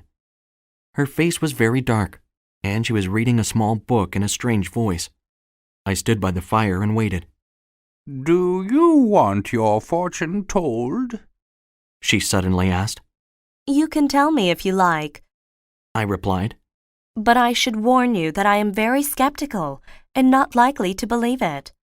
"That's exactly what I expected you to say, because I could hear it in your footsteps as you walked along the corridor to this room." Did you? You have a good ear. "Yes, and I have a good eye and a good brain, too." Then the fortune teller told me that I was a lonely girl and that I suffered unnecessarily because happiness was within reach, but I would not reach out and take it. I replied that she could say the same to almost any young lady who was a governess in a large, almost empty house. She was looking at my palms, but decided that it would be better to look at my face. "I wonder what you think about when you are sitting all alone in that room with the ladies and gentlemen. You must have some hopes." My only hope is to have enough money one day to establish a small school in a rented house. I replied. "That's a very small hope to sustain you as you sit by the window. You see, I know where you sit." You could find that out from the servants. "That's true," She replied. "and I do have an acquaintance here, Mrs. Poole. However, you need not be afraid. She is a good woman, and you can trust her with your secrets." She asked me what I thought of Blanche Ingram and Mr. Rochester, and whether I thought they were in love. I told her that I had not come to tell her what I thought, but to find out what she would tell me about my future. Will Mr. Rochester marry Blanche Ingram? I asked. "Yes, She said. although I told her some things about Mr. Rochester that made her think twice, and I believe that if somebody with a bigger estate and more money appeared, she would lose interest in Mr. Rochester." She continued to talk about Mr. Rochester, and I had to remind her that I had not come to hear Mr. Rochester's fortune, but mine. She began to talk about my face, and told me that I had a very strong character. "It is enough," She finally said. "I have done what I wanted to do, and I have behaved as I promised myself I would. So you may leave, Miss Eyre, as the play is finished." What was happening? Was I dreaming? The old woman's voice changed, and her accent was familiar to me. I looked at her closely and saw that her hand was not the hand of an old woman at all, and that it wore a ring that I had seen 100 times before. Well, Jane, do you know me? Yes, sir, I do. I think you have been trying to find out what I think. Do you forgive me? Asked Mr. Rochester. I don't think that I said anything that I would not want you to hear. I answered. I had indeed been very careful, and was pleased about it now because I had suspected that she was not a real fortune teller. In fact, I had thought she was Grace Poole. Tell me what the ladies think of what I told them, insisted Mr. Rochester. I told him about Blanche Ingram and the other ladies, and then told him about the visitor that had arrived earlier in the evening. When I told him that his name was Mr. Mason, Mr. Rochester almost fell over with shock. "This is very bad news for me," he exclaimed. I asked if I could help him, and he promised that he would ask for my assistance if he thought I could help. He asked me to go to the drawing room and see how the people were behaving, and when I returned, I told him that they were all talking and laughing happily. "Please go to Mr. Mason and tell him that I have arrived at home, and I'm waiting to see him in the library." I followed his orders and then retired for the night. I heard all the visitors going to bed a little later, and then Mr. Rochester's voice saying, "This is your room, Mason." His voice sounded cheerful, which made me happy, and I was soon asleep. I had forgotten to close the curtain, and in the middle of the night, the bright light of the moon woke me up. As I reached up to close the curtain, I heard an awful scream. What could it possibly be? I was sure it came from the third story, and a moment later I heard the sound of a struggle coming from the room above me, and a voice call out, "Help!" 3 times. Will nobody come? It asked before calling out. Rochester, for God's sake, come! I heard a door open and footsteps running along the corridor. Next I heard the sound of something falling, and then there was silence. I had put on some clothes with trembling hands. I opened my door and looked out.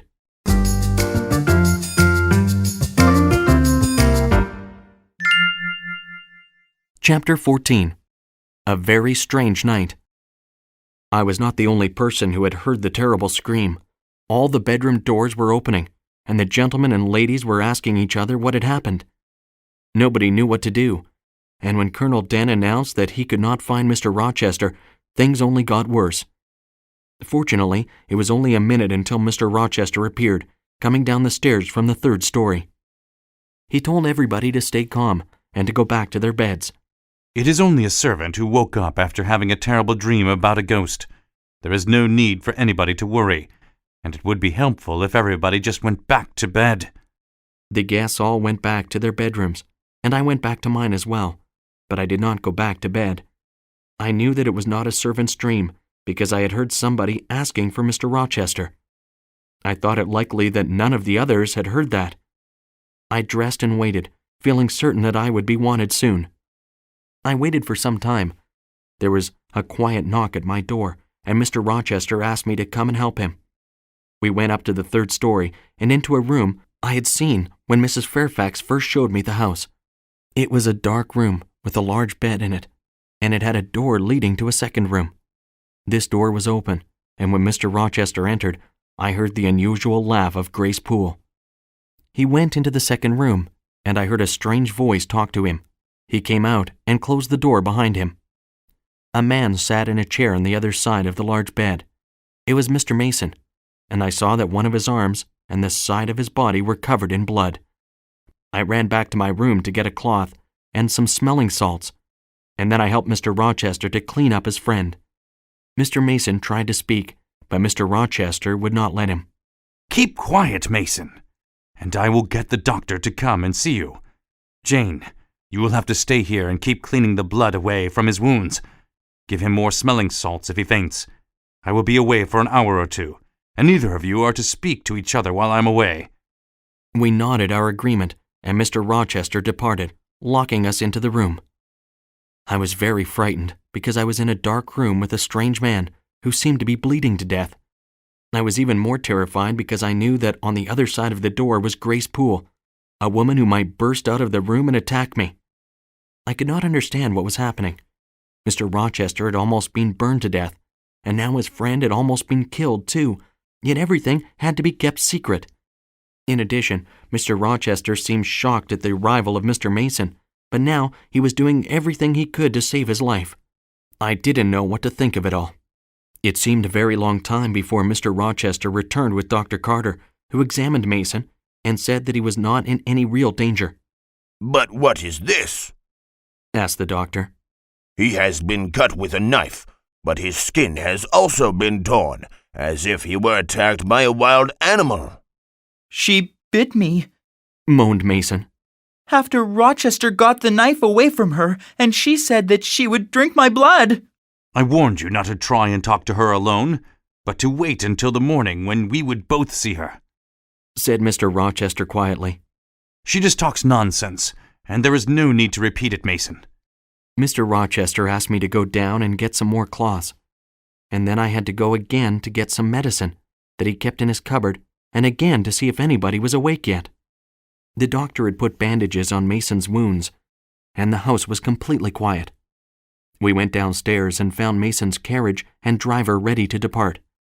Mr. Rochester had told the driver to be prepared when he had returned with the doctor. Take him to your house and look after him, Dr. Carter, and I will come and see how he is in a day or 2. Please, Rochester, look after her, said Mason, and he began to cry. After they had gone, Mr. Rochester took me into the garden, and I asked him if Grace Poole would still live in that room. He told me that she would, and that I should not worry about her. It will be safer once Mason is out of the country, because he could, with one careless word, make me unhappy for the rest of my life. I cannot tell him how he might harm me, because he must never know that it is possible to harm to me. You are a true friend, Jane, and you, too, have power over me. But I dare not tell you how you can harm me in case you do it at once." He invited me to sit next to him on a bench, and he told me some of his story. "Once, when I was young, I made a terrible mistake in a foreign land. That mistake has lived with me ever since. It was not a crime, but the consequences of what I did were so bad that I could not forget them, no matter how I tried. Now, after 20 years, I have found a stranger who has all the goodness that I have been seeking. Do you think I should ignore other people's opinions, marry this person, and so become a new man?" I thought about his question for a few moments and replied that his peace of mind should never depend on another person, but that he should find it in himself. At that he stood up. "Little friend," he said, and his face was hard and cruel. "Don't you think that if I married Miss Ingram, she would make me a new man?" Before I could answer, he walked away to the end of the path. When he returned, he was smiling. "I will marry soon," he said. "And my bride is very beautiful, don't you think?" I agreed with him, and he went away, humming a tune.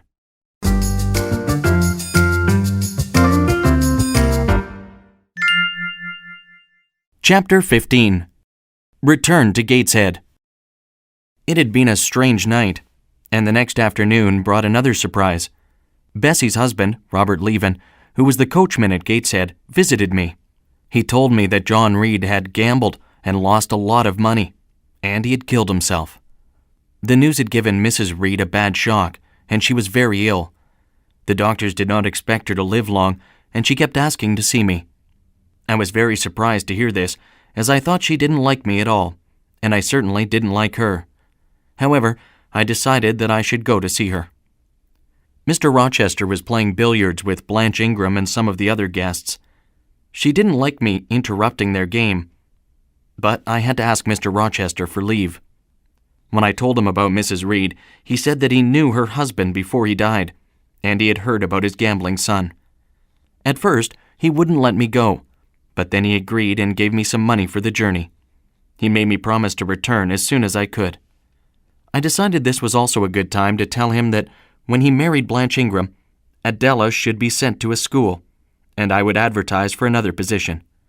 He agreed about Adela, but said that he would find another position for me. "I will leave for Gateshead early tomorrow morning," I said. "so I will say farewell." He wondered whether farewell was enough and suggested that we shake hands. I told him that farewell was a good word, and he let me go.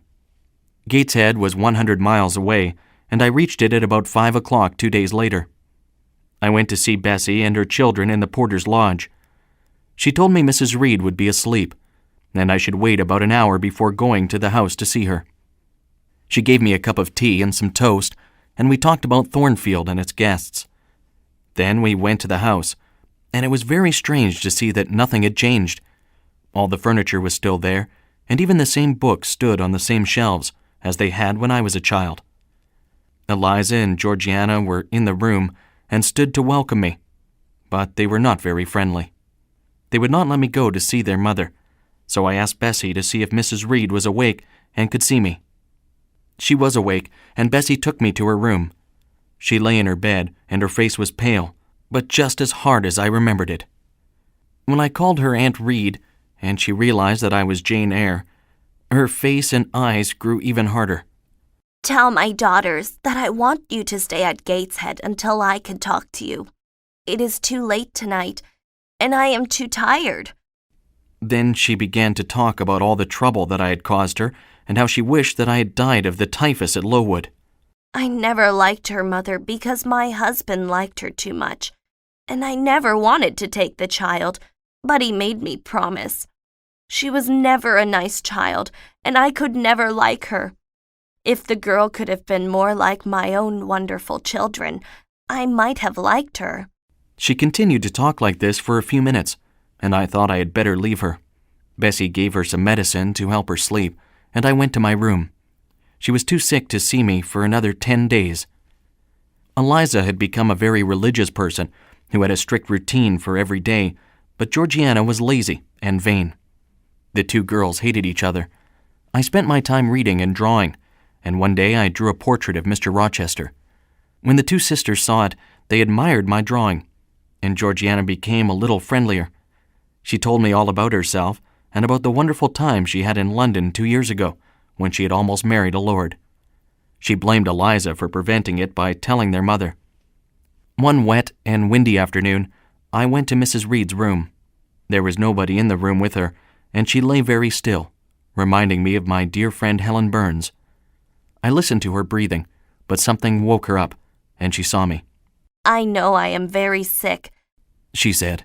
But there is something I must tell you, Jane Eyre. I went to her and invited her to kiss me, but she would not. She would not hold my hand or even look at me. I have done 2 things wrong to you in your life, she said, looking away from me. And I regret them. The first is that I promised to raise you as one of my own children, and I found that I could not. She stopped and wondered whether she should tell me the other wrong she had done me.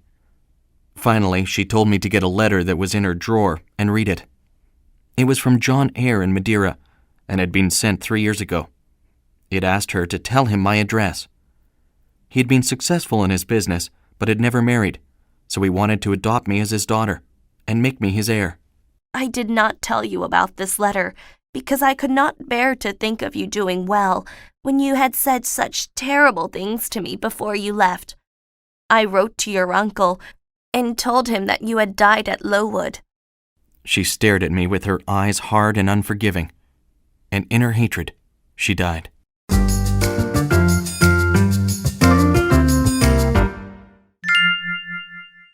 Chapter 16. Coming Home. After Mrs. Reed's funeral, I helped Georgiana pack her clothes before she went to London. Then Eliza needed help dealing with all the visitors, letters, and bills, so it was another 2 weeks before I could leave Gateshead and return to Thornfield. Mrs. Fairfax had written to say that all the guests had departed. I wondered how soon the wedding would be performed, and where I would go when Blanche Ingram became Mrs. Rochester. After 2 days of traveling in a coach, I decided to walk from Millcote to Thornfield. I was looking forward to seeing Adela, Mrs. Fairfax, and especially Mr. Rochester again, so the nearer I came to Thornfield, the happier I became, although I told myself that I was being foolish because Thornfield would only be a temporary home for me. As I approached the gate, I saw Mr. Rochester sitting on a stone and writing in a book. I suddenly began to tremble, and I wanted to go back and find another way into the house. Mr. Rochester looked up and addressed me, so I had to proceed on my original course. His greeting was so friendly that I felt sure he was pleased to see me. I thanked him for letting me go to Gateshead and told him that I was happy to be back at Thornfield. Then something made me say, I am glad to be back with you, for wherever you are, that is my only home. I walked into the house so quickly that he could not have caught me if he had tried. Adela and Mrs. Fairfax were also pleased to see me, and it made me feel good to know that my presence made people happier. The next 2 weeks at Thornfield were very quiet, and it surprised me that there was no talk of the wedding that would soon occur. It made me feel terrible, but I could not stop loving Mr. Rochester. It was a beautiful midsummer evening when I took a walk in the orchard. I saw Mr. Rochester ahead of me, and I tried to avoid him.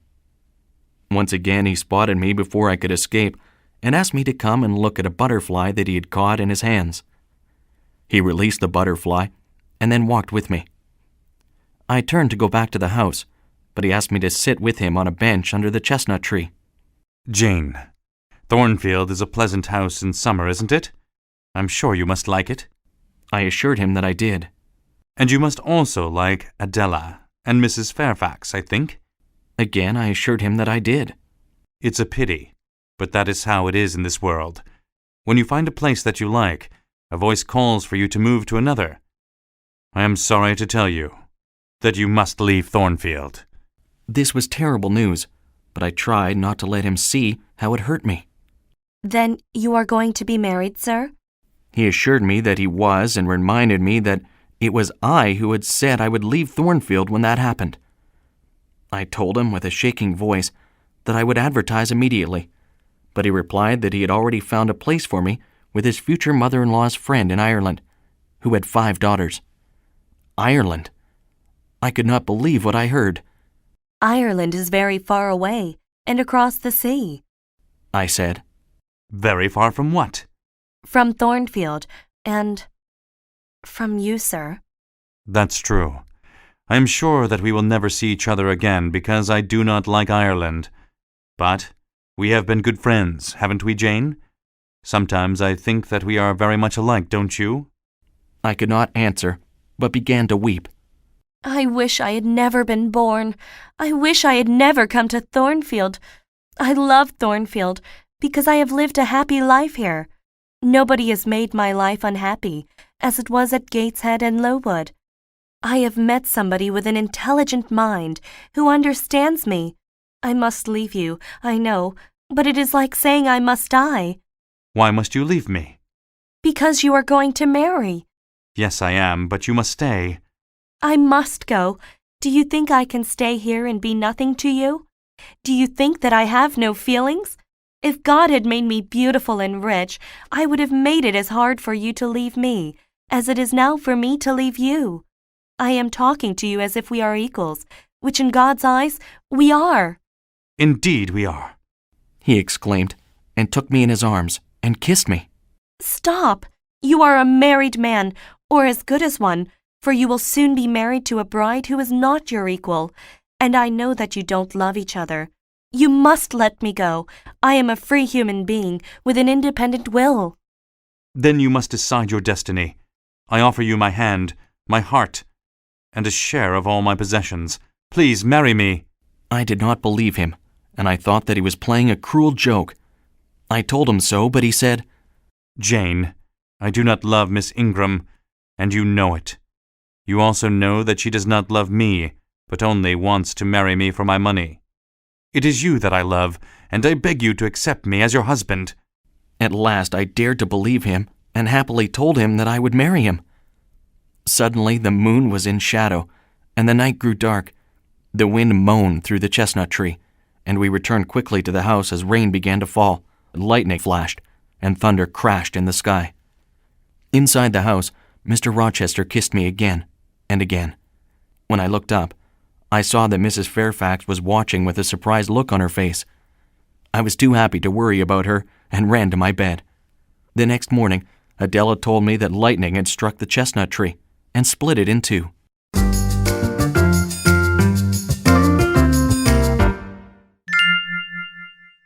Chapter 17.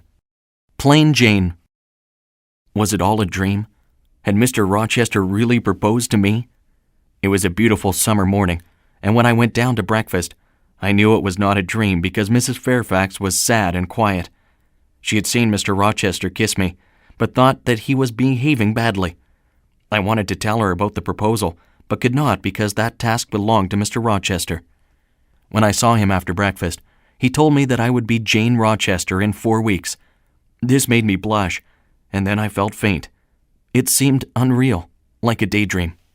I wrote to my banker in London today and asked him to send me some of the family jewels. When they arrive, you will wear them because they are yours. I told him that I would rather not. It sounded too strange for Jane Eyre to wear jewels.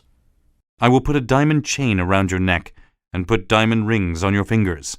I will dress my Jane in the finest satin and lace, and I will put roses in her hair. Everybody will see her beauty. Then you won't know me, sir, and I will not be your Jane any longer, but a clown in strange clothes. Today I will take you in the carriage to Millcote, he continued, and we will buy dresses. After the wedding, I will take my angel to London, and then to France and Italy. I am not an angel, sir, and you will be disappointed if you expect me to be one. I am Jane, and I will remain Jane, and I hope that I will make you happy as Jane. Please, do not send for the jewels. There are other things I would far rather have. He agreed to my request, but then asked what I would rather have. I want the answer to a question, I said, to satisfy my curiosity. Curiosity is a dangerous thing, he replied. So be careful what you ask. Why did you make me believe you were going to marry Miss Ingram? He laughed and seemed relieved. I loved you, and I wanted to make you love me, and I thought that would be a good way to do it. What about poor Miss Ingram? She will be disappointed. Not at all. On the night I was a fortune teller, I told her Mr. Rochester was not as rich as people thought. She believed me, and since then she and her mother have hardly spoken to me. I am sure that neither she nor anybody else will suffer disappointment. I loved him more than words could say, but there was one more thing I needed to request. Please, tell Mrs. Fairfax of your plans. She saw us last night and was shocked, and I do not want such a good woman to think badly of me. He told me to go upstairs and dress while he spoke to Mrs. Fairfax. 5 minutes later, I went to see her, and she still looked surprised. I can't believe it! She exclaimed. Is he really going to marry you? He proposed to me last night, and I accepted. Well, I don't understand it. It is usually better for men like Mr. Rochester to marry an equal in position and wealth. I hope that it will be all right, but you cannot be too careful. I was becoming annoyed with her, but luckily Adela ran into the room at that moment and asked if she could come to Millcote with us. Mr. Rochester won't allow me to join you, although there is a lot of room in the carriage. I took her out to the carriage and asked him to take her along. At first he refused, but when he saw that it made me unhappy, he changed his mind. The hour in Millcote was difficult for me because Mr. Rochester took me to silk shops and asked me to choose half a dozen dresses. I begged him to allow me to reduce this to 2, and he agreed on the condition that he could choose them. He chose some brilliantly colored silks, but I told him that he might as well buy me dresses made of gold, for I would never wear such colors. The jeweler's shop was equally difficult. The more he bought for me, the worse I felt. On our way back to Thornfield, I suddenly remembered the letter from my uncle and decided I would write to him. I thought if I had some money of my own, I would not feel so badly about Mr. Rochester buying so many things for me. Mr. Rochester looked at me proudly, the way a king might look at a slave, to whom he had given many precious gifts. If you continue to look at me that way, I will never wear anything except my Lowood dresses. I told him, and he laughed. Isn't she wonderful? I would not exchange this one little English girl for a sultan's harem. Do you remember what you said about Celine Varens and all the gifts you gave her? I said. I will not be your English Celine Varens. I will continue to act as governess for Adela and earn my board plus my usual wages, from which I will buy my clothes. You will give me nothing but your respect, and if I give you mine, I will have paid my debt. As we arrived at Thornfield, he asked me to dine with him, but I refused, saying I wanted to go on in the usual way until we were married. I did agree to sit with him after dinner, and he sang a love song for me. I told him that he had a beautiful voice, but that I did not like the song because it was about a woman who loved her husband so much that she promised to live and die with him. You can be sure that I have no intention of dying with you, I said. He asked me to forgive him for choosing that song and asked for a kiss, but I refused and went to my room. In this way, I kept him at a distance for the entire 4 weeks, which sometimes irritated him. Mrs. Fairfax seemed pleased with my behavior, but I must admit I found it difficult. I loved him and would rather have pleased him than teased him.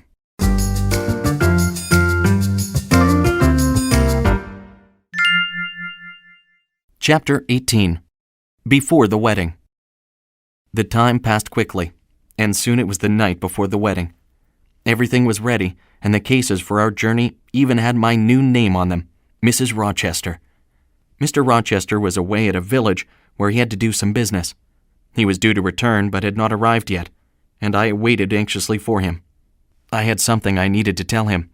Something had happened the previous night while he was away, and I was the only one who had seen it. I waited at the window, and then I went out into the dark and windy night to watch at the gate. The wind blew through the orchard, and I enjoyed running with it. I saw the chestnut tree that had been split by lightning 4 weeks ago. The two halves were still held together by the root, but the tree was dying.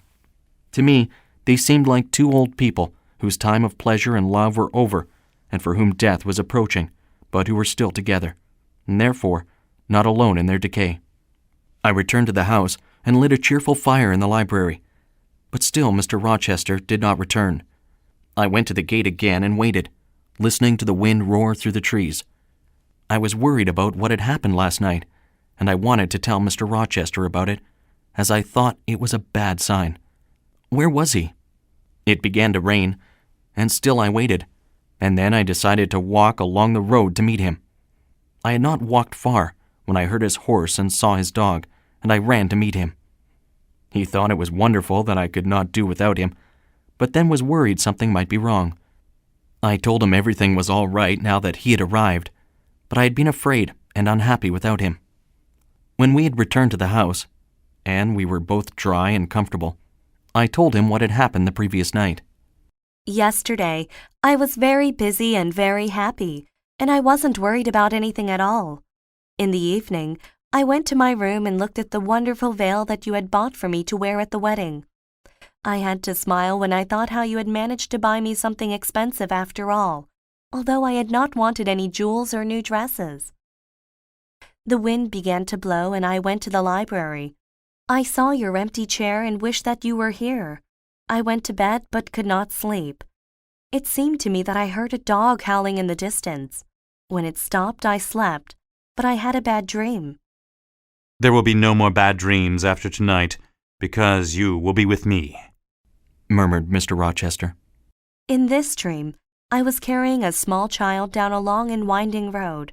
You were far ahead of me, and I tried to overtake you but could not. Then, I had another dream in which Thornfield was a ruin. I still carried the small child and could not put it down. I heard you and knew that you were leaving for a foreign country and would not return for many years. I stood on a wall to see you, but the wall broke, and I fell. That's when I woke up. I hope that was the last bad dream.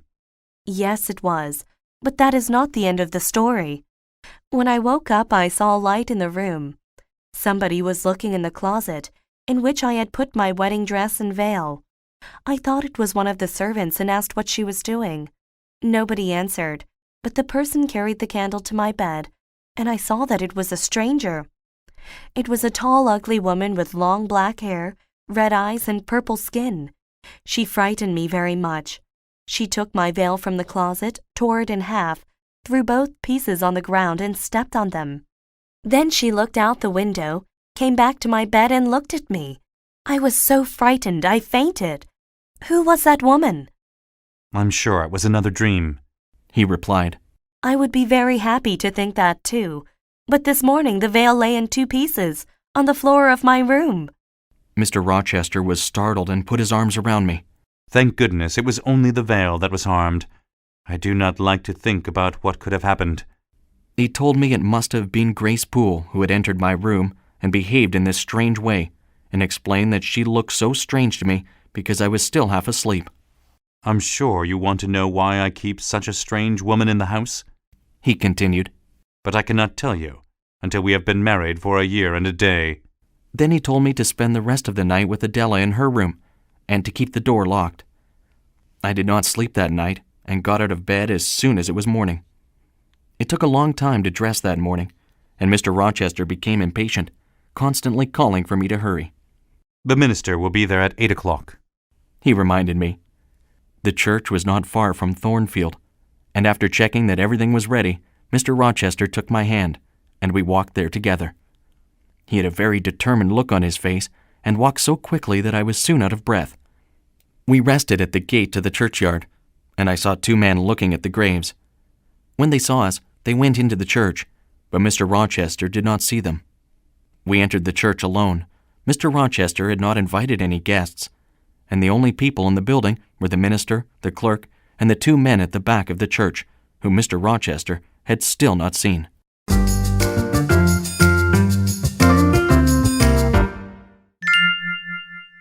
Chapter 19. Mrs. Rochester. The minister began the wedding by saying, "If either of you know any reason why you should not be married, then you should tell me now, for if you are not married according to God's law, you are not married at all." He reached out his hand to Mr. Rochester and continued. Do you take this woman? He was unable to finish the question because at that moment, one of the two men at the back of the church came forward and quietly said the marriage ceremony could not continue. The minister and the clerk looked at him, but did not know what to do. Mr. Rochester moved slightly, and without acknowledging the man, told the minister to continue. I cannot continue until I know whether the man is correct or not, sighed the minister. The wedding must stop, said the man, because Mr. Rochester is already married, and his wife is still alive. Mr. Rochester's face was like a rock as he asked the man who he was. I am Mr. Briggs, a lawyer from London, and I have proof that you married Bertha Mason of Kingston, Jamaica 15 years ago. You may have proof that I married her, but that does not mean that my wife is still alive. I have a witness who will say that she was alive 3 months ago.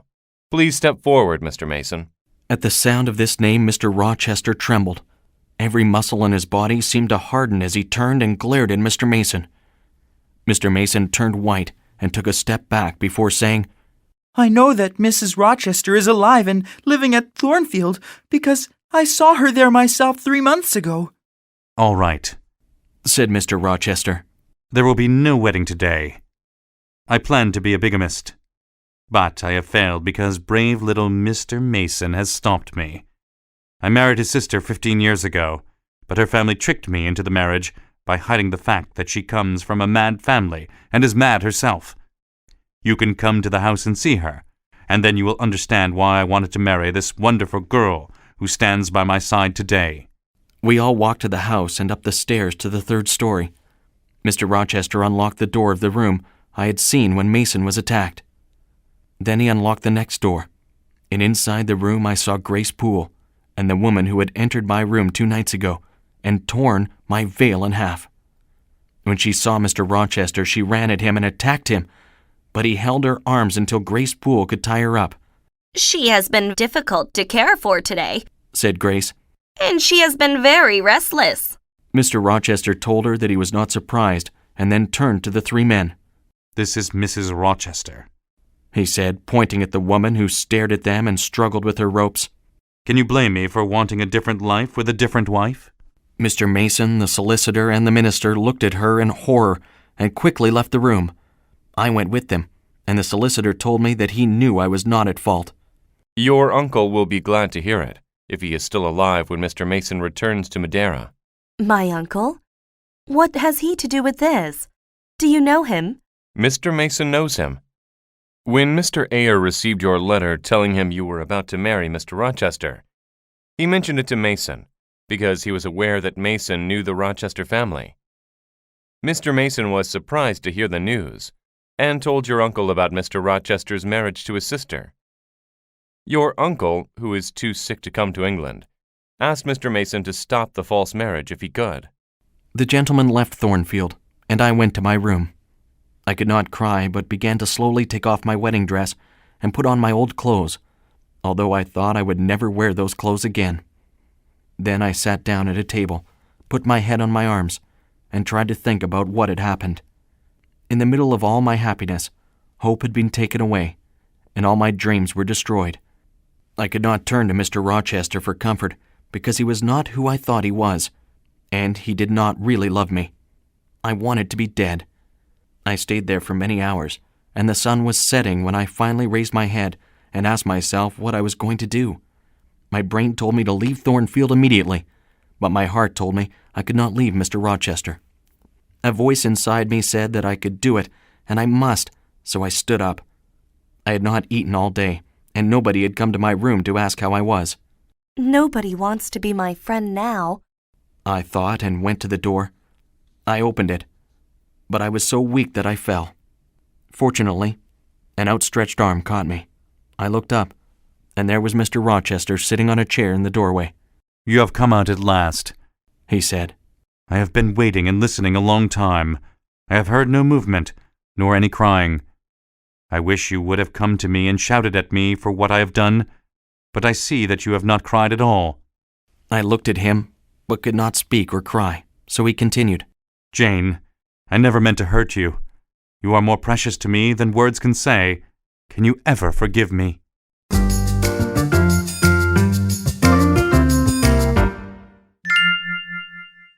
Chapter 20. Jane's Decision. He looked so sorry that in my heart I forgave him immediately, but I remained silent. I wish you would tell me how bad I am, he repeated. I cannot because I am tired and sick. I need water. He carried me downstairs and gave me some wine, and I was soon able to tell him that I felt better. He looked at my face and turned away, suddenly angry. He walked to the end of the room, returned to look at me again, and bent down to kiss me. But I turned my face away. I see, he said angrily. You won't kiss the husband of Bertha Mason.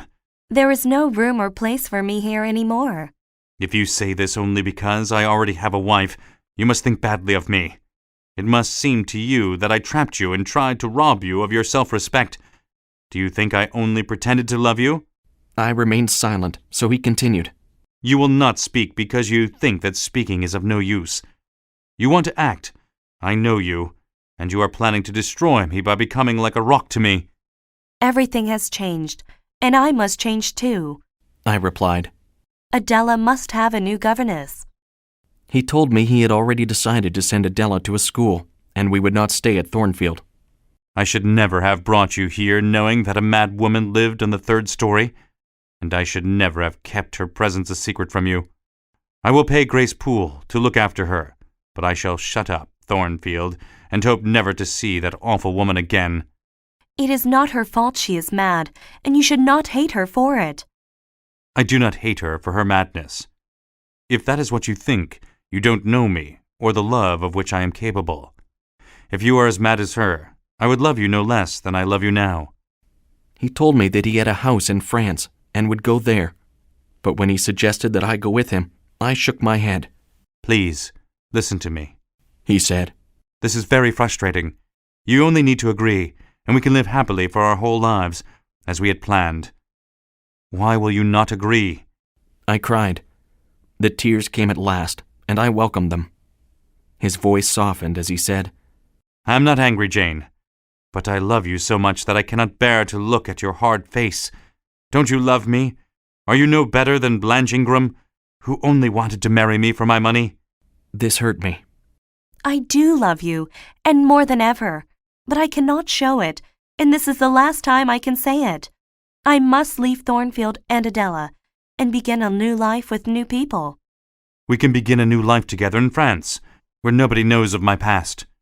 You will be the only Mrs. Rochester that people will ever know. Your wife is still alive, and I would be your mistress. I know that, and you know that. Then he told me that even though he had a wife, he was not married. His father had forced him to marry a girl in Jamaica because she was rich. He had gone to Jamaica to meet her and saw that she was beautiful. He had agreed to marry her, even though he knew very little about her. After the marriage, he discovered that her mother was mad, and that she also had a mad brother. His father had known this, but kept it secret from him. He soon realized that his father had tricked him, and found that she was not a suitable wife for him, even before she became insane. He did his best to make her happy, but as she grew madder, it became impossible for either of them to be happy. However, he continued to live with her.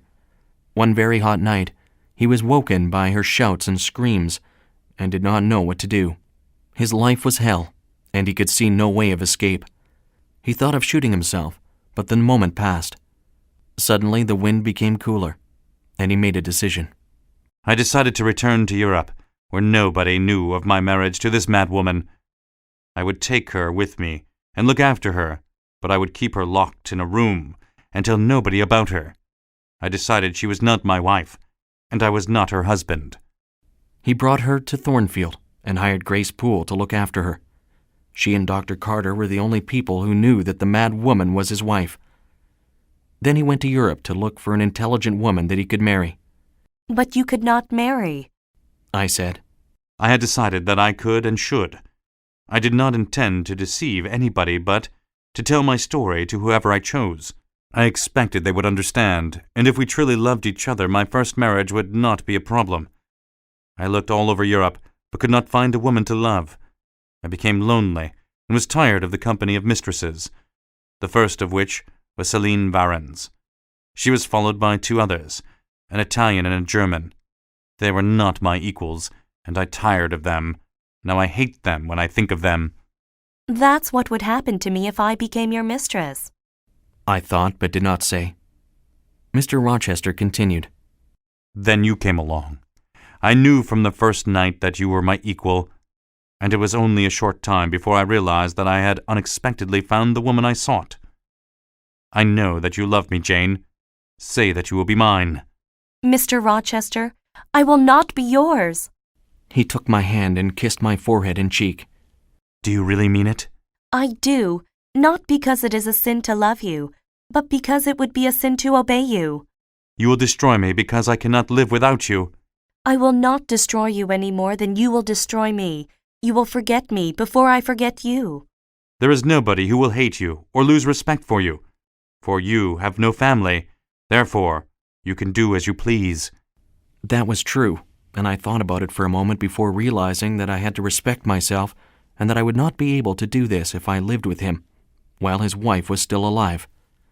Mr. Rochester saw in my face that I would not change my mind and shouted, You are so small and look so weak, but I cannot control you. I walked to the door, and the man I loved began to cry, so I went back and kissed his cheek.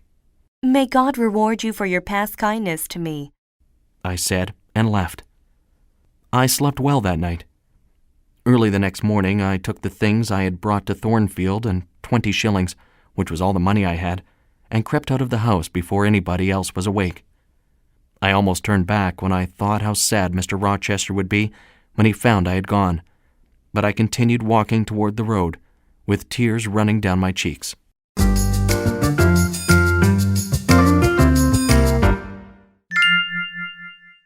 Chapter 21. Some Very Unpleasant Days. The next week of my life was not pleasant. When I left Thornfield, I had no plan and no destination. When I reached the road, I saw a coach driving along it, and I asked the driver where he was going. He told me the name of a faraway place, and I asked him to take me there. He said the fare would be 30 shillings, but I only had 20. He said he would take me as far as he could for 20 shillings. 2 days later, he set me down at Whitcross, which was not a town, but only a place where 4 roads met near a large white stone. This is as far as I can take you for 20 shillings, said the driver. The coach had already traveled out of sight when I realized that I had left my little parcel of clothes on it. I had nothing, except a small piece of bread in one of my pockets. The signpost at the crossroads told me the nearest town was 10 miles away. As I looked around, I saw only low hills covered in grass and small bushes, with mountains and valleys farther away. It was growing dark, and I could see no houses or other buildings where I might find shelter. I ate my piece of bread and walked into the bushes, where I found some berries to eat and a dry place to lie down and sleep. However, I did not sleep well that night, for my heart was sad and bleeding. I could not stop thinking about Mr. Rochester, and hoped that he was safe and well. By the next morning, I was very hungry, and although it was a beautiful morning, I wished that I had died during the night. I returned to Whitcross and walked along one of the roads until I was too tired and hungry to go any farther, and sat down to rest. I heard a church bell ringing, so I got up and walked toward the sound and found a small village, which I entered at about 2 o'clock that afternoon. There was a small shop at the bottom of the street that had some bread in the window, and I wondered how I might get some of it. Would they take my handkerchief or my gloves? I thought I should try, so I entered the shop, and a lady asked me how she could help me. I did not dare to offer her the handkerchief or gloves, and asked only if I could sit and rest a moment. I talked to her about the village, and soon learned the only rich man in the village was Mr. Oliver, who owned a needle factory, in which some of the men worked. The shopkeeper did not know of any family that might need a dressmaker or a servant, and seemed to grow tired of my questions, so I left the shop and walked around the village. I went to a house and asked if they required a servant, but they closed the door in my face. I walked around like a lost and hungry dog until I saw the church and went to the parsonage to see if the minister might help me. A servant told me that the minister's father had died, and he had gone to be with his sisters and would not return for 2 weeks. I wanted to beg for some food from the servant, but I found that I could not, and I went back to the shop. I offered the shopkeeper my handkerchief or my gloves for some bread, but she refused. I walked out of the village and saw a farmer sitting in front of his house eating a large piece of bread. Will you give me a piece of bread? I am very hungry. He looked surprised, but he cut off a piece of bread and gave it to me without speaking. That night I hardly slept because I could not find a dry place to lie down, and I was still hungry, despite the piece of bread I'd eaten. It rained just before morning, and I spent the next day looking for work and food. I found no work, but I got some porridge when I begged for it from a girl who was about to feed it to a pig. Wet, cold, hungry, and exhausted, I stumbled out of the village as darkness fell. I entered the marshes where the ground was wet and the wind was cold. I looked for a place where I could lie down and die, for I did not want to die in the village. I stumbled along for several hours and then headed toward a light I saw in the distance. When I reached it, I found it came from the kitchen window of a lonely house. I was so weak that I sat by the window and looked in. I saw a servant knitting a sock and two young ladies reading by the fire. I was too tired to go any farther, so I stayed by the window and listened to the young ladies talking. Their names, I heard, were Diana and Mary, and they called the servant Hannah. They talked about the death of their father, and Hannah began to prepare a meal for them. I went to the door and knocked.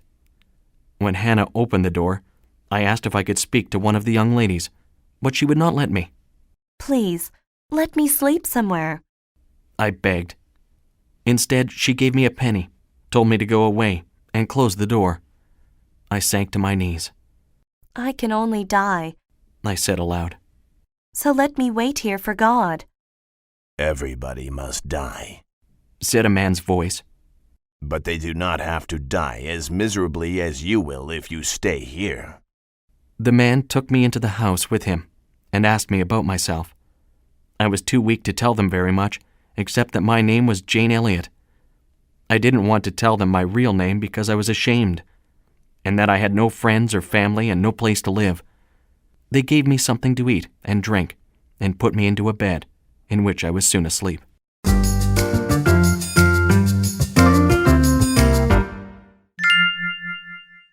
Chapter 22.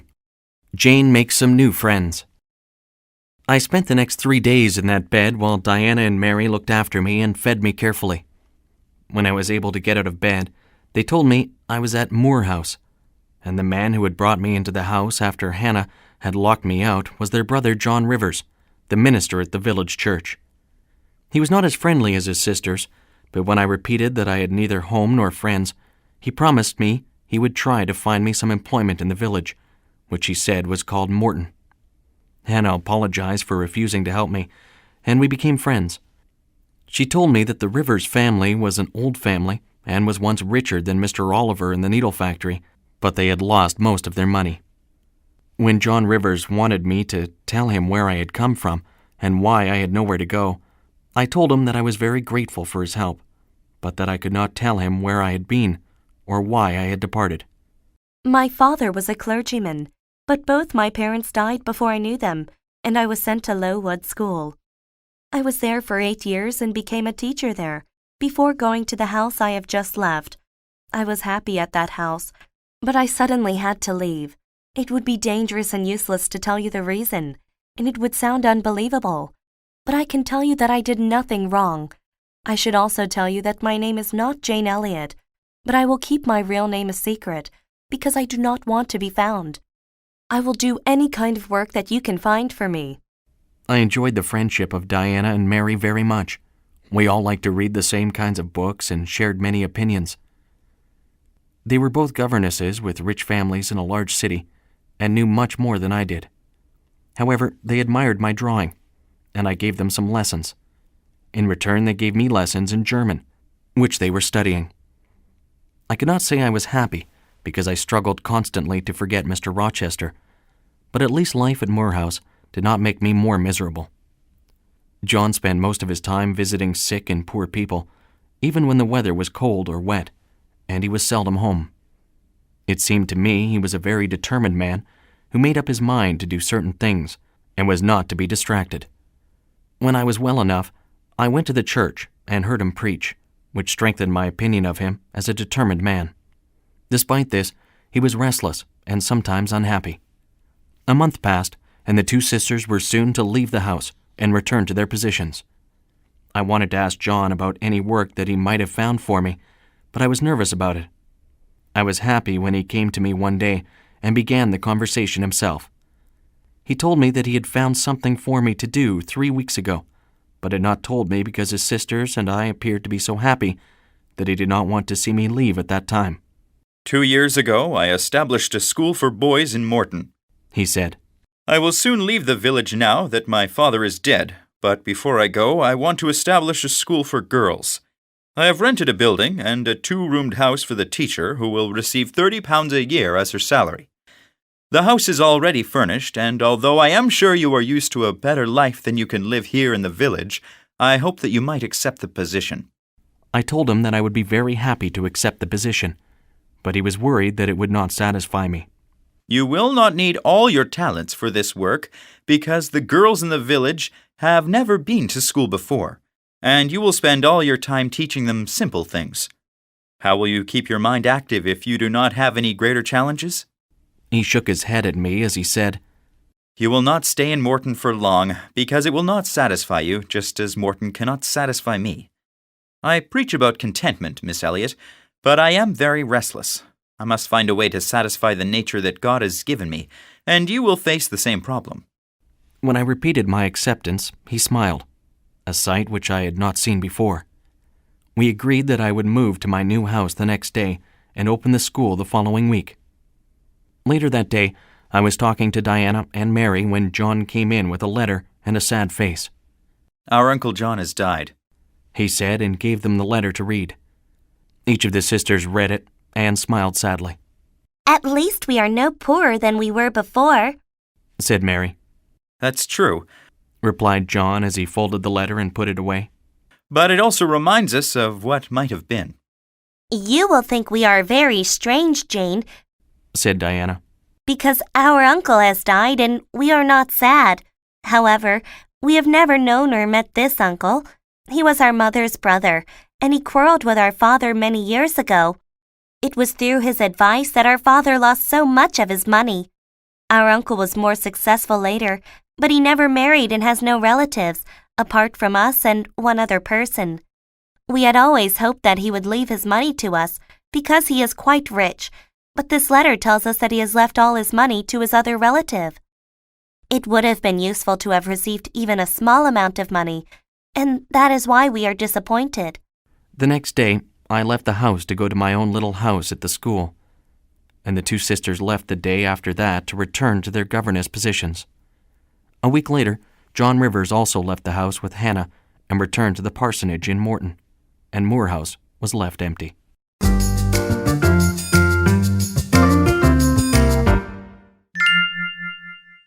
Chapter 23.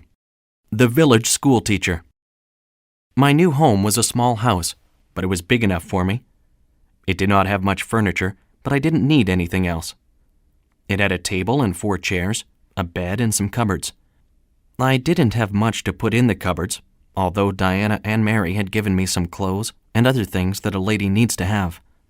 I had 20 pupils. 3 of them could read, but none of them could write or add. They spoke in the local accent, which I found difficult to understand, but I was sure that some of them were intelligent and could be taught something. After the first day, I could not help think about how pleasant my life at Thornfield had been, compared to my life in the schoolroom in Morton, and it made me cry.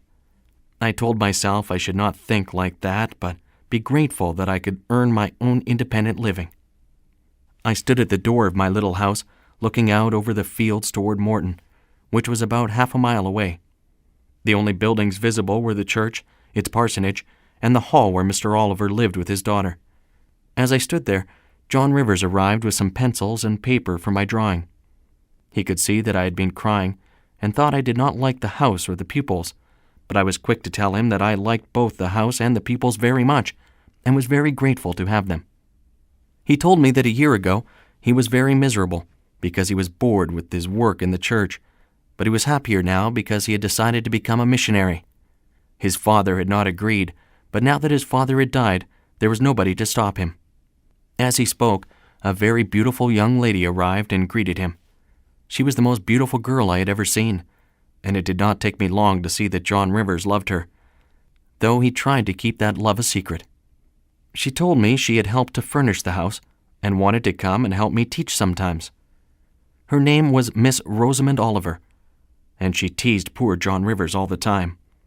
She laughed as she told him that she had been to a large town about 20 miles away and danced with army officers until 2 o'clock in the morning. She begged him to come and visit her father at Vale Hall because he had not been there for some time, but he told her that he could not come that evening. Of course, she said. I had forgotten that your sisters have left you, and you must be feeling very sad. However, do come and visit my father. John Rivers could hardly speak, but he forced himself to repeat that he could not come that evening. He turned so white that she asked him if he was well. He assured her that he was and said goodbye. They walked away in opposite directions, and I watched them go. I had seen that John Rivers suffered, and it helped me to know that I was not the only one. It was very hard work at the village school, but after a few weeks I found that some of my pupils had natural abilities. I enjoyed teaching them grammar, geography, history, and needlework. Sometimes their parents invited me to come to the farmhouses where they lived, and I felt good when people in the village greeted me and smiled at me. Every night, however, I dreamed of Mr. Rochester and wept in despair. Rosamond Oliver came to the school almost every day, usually at the time when John Rivers was there to give the pupils a Bible lesson. It was clear to me that he loved her and that she knew it and encouraged it. She was a very cheerful, intelligent, lively young lady, and I liked her, although she was not as interesting to talk to as Diana and Mary Rivers had been. One evening she visited me. She saw my drawings and was surprised to discover I could speak French and German. She liked my pictures so much that she asked me to draw her so she could show her father. It was a pleasure to draw such a pretty girl. The next evening, Mr. Oliver came with his daughter and insisted that I make my drawing of her into a proper colored portrait. He invited me to come to Vale Hall, and there he talked to me about the Rivers family and how much respect he had for them. He said that he was disappointed that John Rivers had decided to be a missionary, but I understood that he would not refuse if John proposed marriage to Rosamond. John came to visit me shortly after that, and I asked him about it. He was very surprised that I would ask him questions about his personal life, but seemed pleased to have an opportunity to speak about it. He told me that he did love Rosamond, but he would not ask her to marry him because she would never be a good wife for him. I would be very happy for about 1 year, he said, and then I would regret it for the rest of my life, because she does not think as I do and would be a very unhappy missionary's wife. I showed him the picture of Rosamond that I had almost finished, and he admired it very much. When I offered to make a copy of it for him, he declined, saying it would not do him any good to have such a picture. Then he saw something on an old sheet of paper on my desk and picked it up. What he saw made him look at me in a very strange way. He seemed about to speak, but closed his mouth before saying anything. What is the matter? I asked. Nothing. He replied, tearing a piece off the sheet and putting it quickly into his pocket. Nothing at all. He put on his hat, opened the door, and was gone. I looked carefully at the sheet of paper, but could not see anything on it. What had he seen?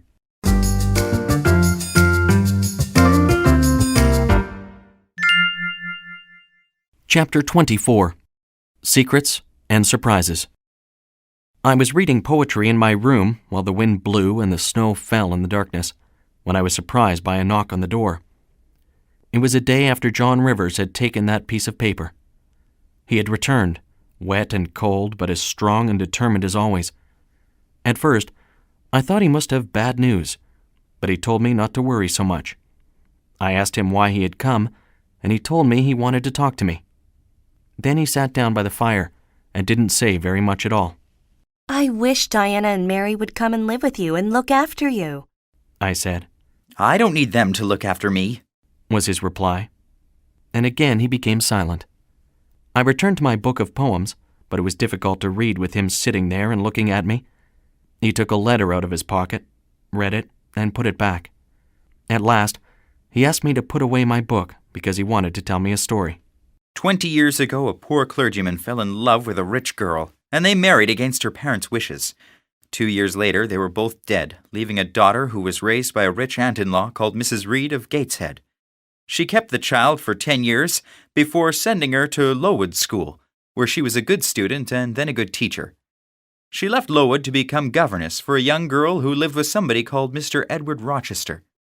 I could hardly believe what I heard, and I could not speak, so John Rivers continued his story. I don't know anything about Mr. Edward Rochester except that he was about to marry this girl when she discovered that he already had a wife, who was mad. I don't know what happened after that, but I do know the governess disappeared from Thornfield Hall, and he tried hard to find her, but without success. Mr. Briggs, a lawyer from London, wrote to me and told me this story. I was astonished that he knew my story, but there was only one thing that I wanted to know. If you know so much, tell me where and how Mr. Rochester is, and what he is doing. John Rivers repeated that he knew nothing about Mr. Rochester, and that Mr. Briggs knew nothing about him either. He must have been a bad man, said John. You don't know him, so you should not express an opinion about him. That's true. In any case, I am much more interested in the governess than I am in him. Wouldn't you like to find out her name? I did not answer, so he took a piece of paper out of his pocket. It was the piece he had torn off and taken the day before, and I could clearly see the name Jane Eyre written on it. Mr. Briggs wrote to me about Jane Eyre, and I saw a newspaper advertisement for Jane Eyre as well, but I only knew a Jane Elliot. However, I think you will now have to admit you are Jane Eyre. I admitted I was Jane Eyre and began to ask about Mr. Rochester again, but he interrupted me. Mr. Briggs was not interested in Mr. Rochester. He was interested in you, but you have not even asked why he was interested in you. All right. Why was he interested in me? He wanted to tell you that your uncle in Madeira died and has left you all his property, making you very rich. I'm rich? This was a big surprise. I had always been very poor, but now I was suddenly rich, and I did not know how to respond. I was sad that I had not had the opportunity to meet my uncle, but the thought of being independent pleased me. Perhaps you will ask how much you have inherited, suggested John. How much have I inherited? £20,000. 4,000 or 5,000 pounds would have been enough to keep me independent for the rest of my life, so the idea of 20,000 pounds took my breath away, and I had to sit down. He was about to leave the house when I suddenly thought of something and called for him to stop. Why did Mr. Briggs write to you about me and think that you could find me in a village as small as Morton? He promised that he would tell me later, but I insisted he tell me immediately. I told him I would not let him leave until he had told me the whole story. At last he agreed and told me that his full name was John Eyre Rivers. I did not dare to believe what this suggested to me, and he continued. My mother's name was Eyre, and she had 2 brothers. One of them was a clergyman who married Miss Jane Reed, and they were your parents. The other was John Eyre, the man who has just died in Madeira. When your parents died, your mother's brother looked after you, but he also died. His wife was the Mrs. Reed that you lived with at Gateshead. Mr. Briggs wrote to me to tell me that my Uncle John had died and that the money had been left to his brother's orphaned daughter. A few weeks later, he wrote again to ask if I might know where you are because they could not find you. Your mother was my father's sister, so she was my aunt, and you are my cousins, and Diana and Mary are my cousins too. I was so happy I jumped up and clapped my hands. You are a strange person, said my new cousin, smiling. For when I said you were rich, you looked worried. But when I said you now have 3 cousins, you became happy. I am so glad, I said, because I have never had a family. Now I have 3 cousins, and I already love them like 2 sisters and a brother. I am so delighted. Then I thought of something else and said, We can share the inheritance, because it would not be fair for me to have it all, while you and your sisters remain poor. John did not want me to make a decision about that until I had thought about it longer. He said I might regret it later, if I married or wanted more money. I told him I would never marry, and I would always feel bad if I did not share the inheritance. I considered them to be my sisters and brother, and I wanted them to think of me in the same way. I am sure that you would have done the same if you were in my position, I added, and he finally agreed. He also agreed that I should teach at the school until he could find a new teacher to take my place.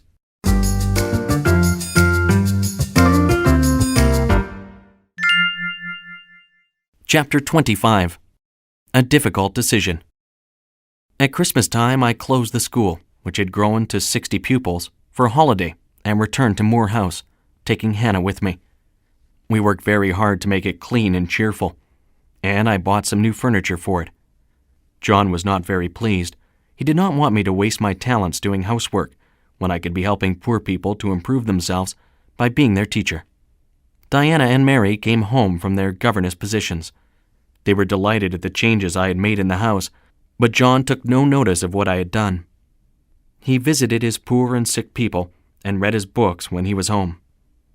Suddenly, I realized he was right to become a missionary and not to marry Rosamond, because he was not interested in an ordinary, comfortable life. The two sisters and I were very happy, and we spent many hours talking and reading together, but John was happier if he was called away to visit a sick person. One morning, Diana asked him if his plans had changed. My plans are unchanged and unchangeable, he answered. And I will leave England in a few months. Then he told us that Rosamond Oliver was going to marry the grandson and heir of a very wealthy man in a large city. We all looked at each other, but we said nothing about it. When I asked him about it later, he said he was very pleased that he had resisted the temptation, and he now felt completely free to become a missionary. Morton School had a new teacher, but I still went there once a week to visit the girls. I was always happy to see the girls again. Sometimes Diana and Mary would come with me. Once I was ill, and they went without me, leaving me with John. I was studying German, and he was studying Hindustani, which he wanted to learn for his missionary work. He asked me to stop studying German and help him with his Hindustani instead, and I agreed. It was very hard to learn, but I enjoyed it. However, John was a very serious student, and I tried to be serious too. I tried to do everything just the way he wanted me to, but he expected too much, and I found that I was not allowed to be myself. This began to make me unhappy, and I was also worried about something else. I had written to Mr. Briggs, asking for news of Mr. Rochester, but he had nothing to tell me. I wrote to Mrs. Fairfax as well, but she did not reply. I wrote again, but there was still no reply, so I worried that he had gone to Europe or some other place and was trying to forget what had happened. One day there was a letter for me from Mr. Briggs, but it was only about a business matter. I was so disappointed that I sat down and cried. I could not read for John that afternoon, so he invited me to go for a walk with him. We walked for a long time before we rested on a large rock. He told me he was happy to be leaving England on the 20th of June, just 6 weeks away. There are not many people who are strong enough to do the work you intend to do, I told him. He agreed, but then he said I was one person who was strong enough. Come with me, Jane, as my helper and fellow worker for God. I felt as if an earthquake had struck me. He continued, God intends you to be a missionary's wife, and you will be one. You will be mine, and we will serve God together. I cannot do it, John, for I am not good enough. You are humble, Jane, and that is the most important thing. I know God will help you if you are humble. I do not understand anything about missionary life because I have never thought about it or studied it. I will help you, and you will soon be as strong as me. I have watched you teaching in your school, and I have seen how the people of the village appreciate your work. I have seen changes in the girls that you taught, and all of these things show that you would be an excellent missionary's wife. I know that I can trust you to be a good teacher for Indian women and children. I asked him for some time to think about it, and he left me alone. I believed that I could do the work, but I wondered whether I could leave England and live in India. The idea was very strange. I thought of Mr. Rochester and wondered whether he was in England. If he were, would it make any difference? My task was to live without him, and I did need something else to do now that I was no longer the village school teacher. There were many reasons for agreeing to go, but one very large reason for refusing. John wanted me to be his wife, but he did not love me any more than the rock on which I was sitting loved me. I could not marry him.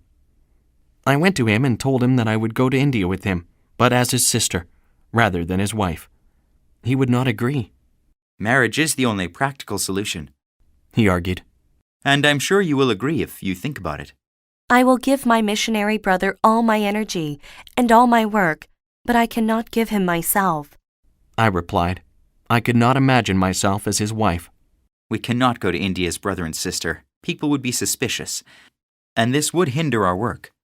Do not be afraid, Jane, for you will not regret being my wife.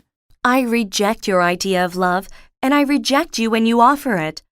I'm sorry to say it so harshly, but you must abandon your idea of marriage. I will not abandon it. He replied.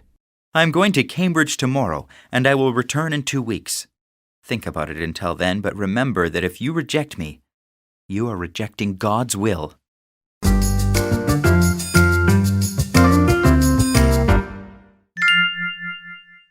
Chapter 26. John and Jane leave Moor House. John Rivers did not leave for Cambridge the next day, but delayed his departure for a week. During this week, he was very polite to me, but I could feel that he was no longer my friend. I wanted to be his friend because he was a good man and my cousin, but I could see that if I were his wife, he would soon stop me from being myself. He would insist that I do everything he wanted because he wanted only to serve God and believed that his will was God's will. The night before he left for Cambridge, I found him in the garden and told him that I was unhappy and wanted to be his friend. When you go to India, will we still be friends? Aren't you going to India with me? You said I could not unless I married you, and I will not marry you, John. If I married you, it would kill me. Those are very strong words, Jane, and you should not use them because they are not true. How could I kill you? It is difficult to forgive such words, Jane, but God commands us to forgive, and I forgive you. I see that you hate me now, and you will always be my enemy. I said. That is also not true. He replied angrily. I have no intention of harming you or making you sad, but I suppose you will take back your promise of going to India. I will go as your assistant, but not as your wife. I have already told you why that is not possible. However, if you really mean it, I will speak to another missionary who is already married but could use a second assistant, and ask if they could take you with them. I told him that I was not breaking any promise if I refused to go with another missionary and his wife, because I had only offered to go with him, as his sister and helper. Nor can I leave England before I have found out if I can be of more use here than in India. John immediately guessed that I was thinking of Mr. Rochester, and I admitted that I had to discover what had happened to him. He warned me again that I should try to do God's will and not my own, and he walked away. Diana had seen us talking in the garden and asked me whether I was all right. I told her John had asked me to marry him, and Diana was pleased because she thought it would keep John in England. However, when I told her he wanted me to go to India with him and he did not love me, she agreed that I was right to refuse him. He is a handsome man and a good man, but I love him as a brother and not as a husband. I told her. Nor does he love me. He asked me to marry him only because he thinks I will be a good missionary's wife. That evening, he spoke to me again about the wonderful work that he wanted to do for God as a missionary, and how good it would be if I could agree to help him with it. He was very strong and persuasive, and I knew that what he wanted to do was good. I began to think about it, and at last I said that if I could be sure it was God's will for me to marry him, I would marry him immediately. He was very pleased with this answer, and put his hand on my head, as if he owned me. Then I heard a voice cry out, Jane! Jane! Jane! I did not know where the voice came from, but I recognized it as the voice of Mr. Edward Rochester, and I heard the pain and unhappiness in it. I ran to the door, calling out, I am coming! Wait for me! Where are you? I opened the door, but all I could see and hear was the wind blowing through the branches of the trees and sighing through the grass. I told myself I was imagining things. When I went back inside, I did not return to John, but went to my bedroom without saying good night or goodbye. Early the next morning, I heard John moving about in the house preparing for his journey to Cambridge. I did not want to speak to him and stayed in my room, but he left me a note that said he would pray for me every hour. I watched through my window as he walked from the house, and I knew that I would soon follow him, although my journey would have a different destination. At breakfast, I told Diana that I was going on a journey and would be away for about 4 days and possibly longer. I left the house at 3 o'clock that Tuesday afternoon. An hour later, I was at Whitecross, where I took the coach toward Thornfield. The journey took 36 hours. It was Thursday morning when the coach stopped at a hotel which I knew was not far from Thornfield. I got out of the coach there, and leaving my baggage at the hotel, I decided to walk to Thornfield as I had done so often before. I felt that I was returning home, and my heart beat loudly in my chest.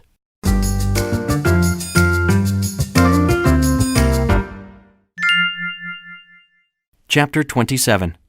Thornfield.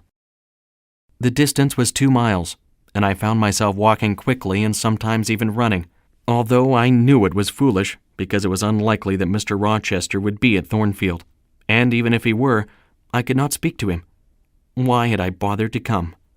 I walked through the fields and then the orchard, where Mr. Rochester and I had so often walked and talked.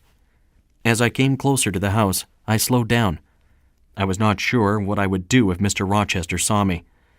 When the house came into view, however, I was astonished and frightened to see it had burned down, and only the old stone walls remained.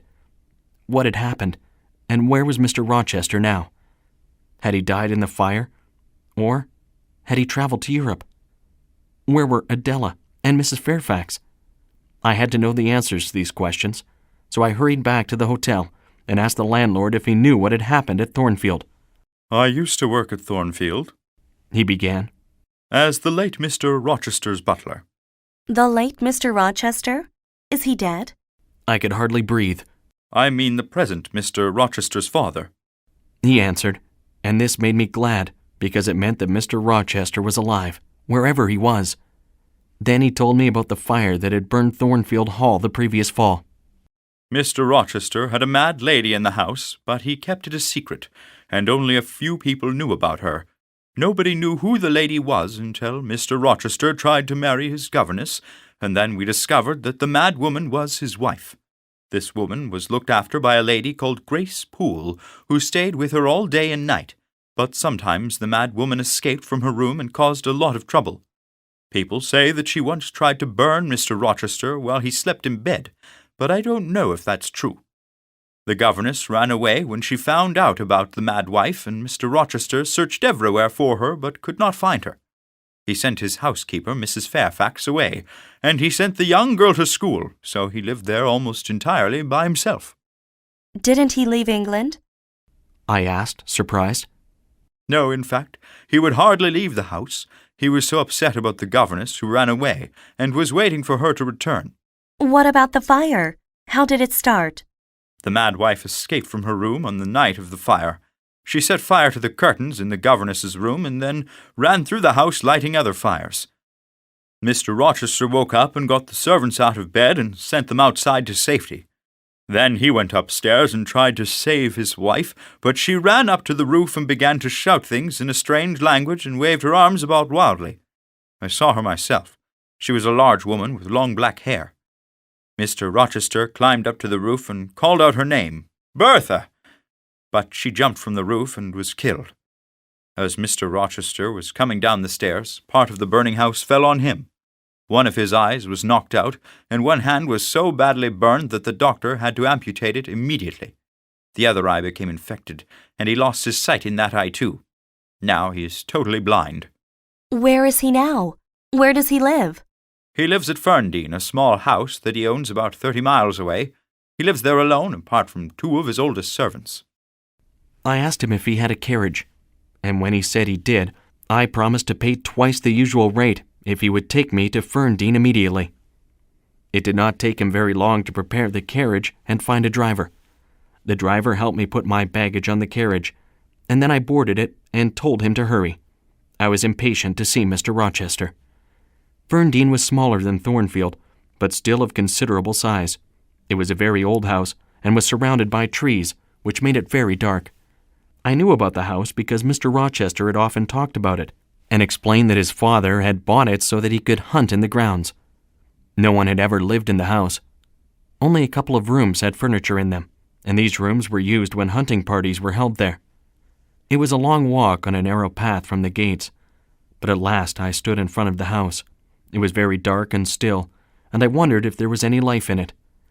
As I looked, the front door opened, and Mr. Rochester came out. He was still the same shape and size, standing straight and with hair as black as ever, but his face looked strangely blank. He came down the steps holding out a hand in front of him and reached the lawn in front of the house. It was raining, and he held out his hand to feel it. The old servant came out of the house after him and wanted to take him back in. "Leave me alone," said Mr. Rochester, so the old servant went back into the house without having seen me. Mr. Rochester tried to walk around the lawn, but he soon went back inside too and closed the door.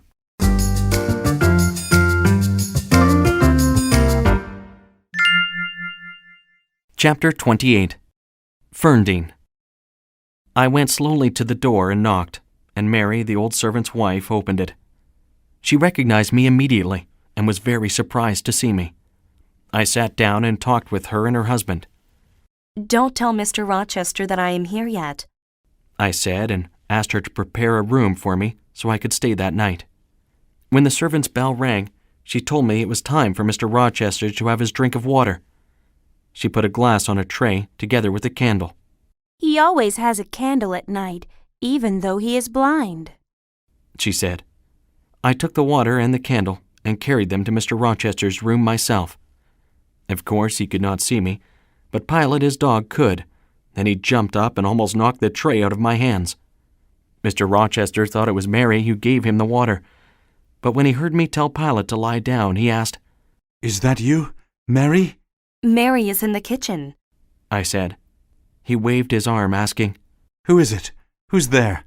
Please answer me and say something else." Do you have enough water, sir, or would you like a little more? "Who is speaking?" he demanded again. Mary and her husband know me, and Playlet knows me. I arrived here just this evening. "What sweet madness is this? Please, I must touch you, or I will die." He waved his hand again, and I caught it in mine. "It is her fingers," he cried. "So the rest of her must be here as well." He touched my shoulders, my neck, and then my waist, and held me close to him, saying, "Can it be true that this is really you, Jane?" Yes, sir. It is your very own Jane Eyre, and I am happy to be so close to you again. I have found you and returned to you. "I have dreamed of this every night, and now I am not sure if this is a dream or not," he said. "Surely I will wake up again, and you will be gone." I will never leave you again, I said, and kissed his eyes and his head. He still wasn't sure if it was a dream and questioned me again, saying, "Is it really you, Jane? You are not lying dead in a ditch, or a stream somewhere, or living in poverty among strangers?" No, sir. I am an independent woman and quite rich. My uncle in Madeira died and left me £5,000.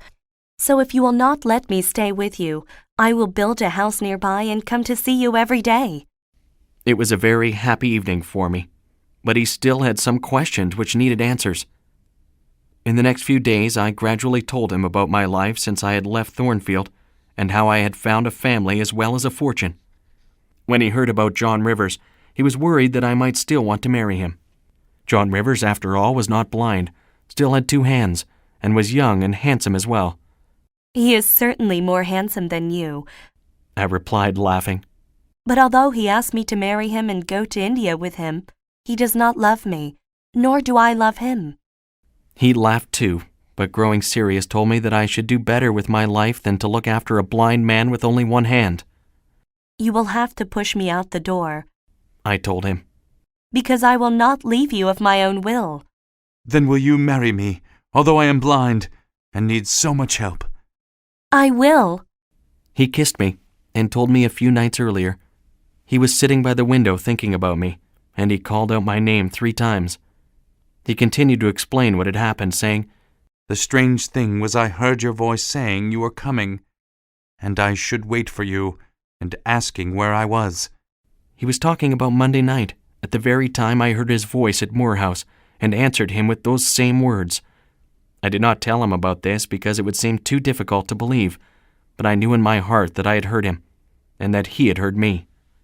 3 days later, we were married, and I wrote to Moore House and told Diana and Mary what I had done and why I had done it.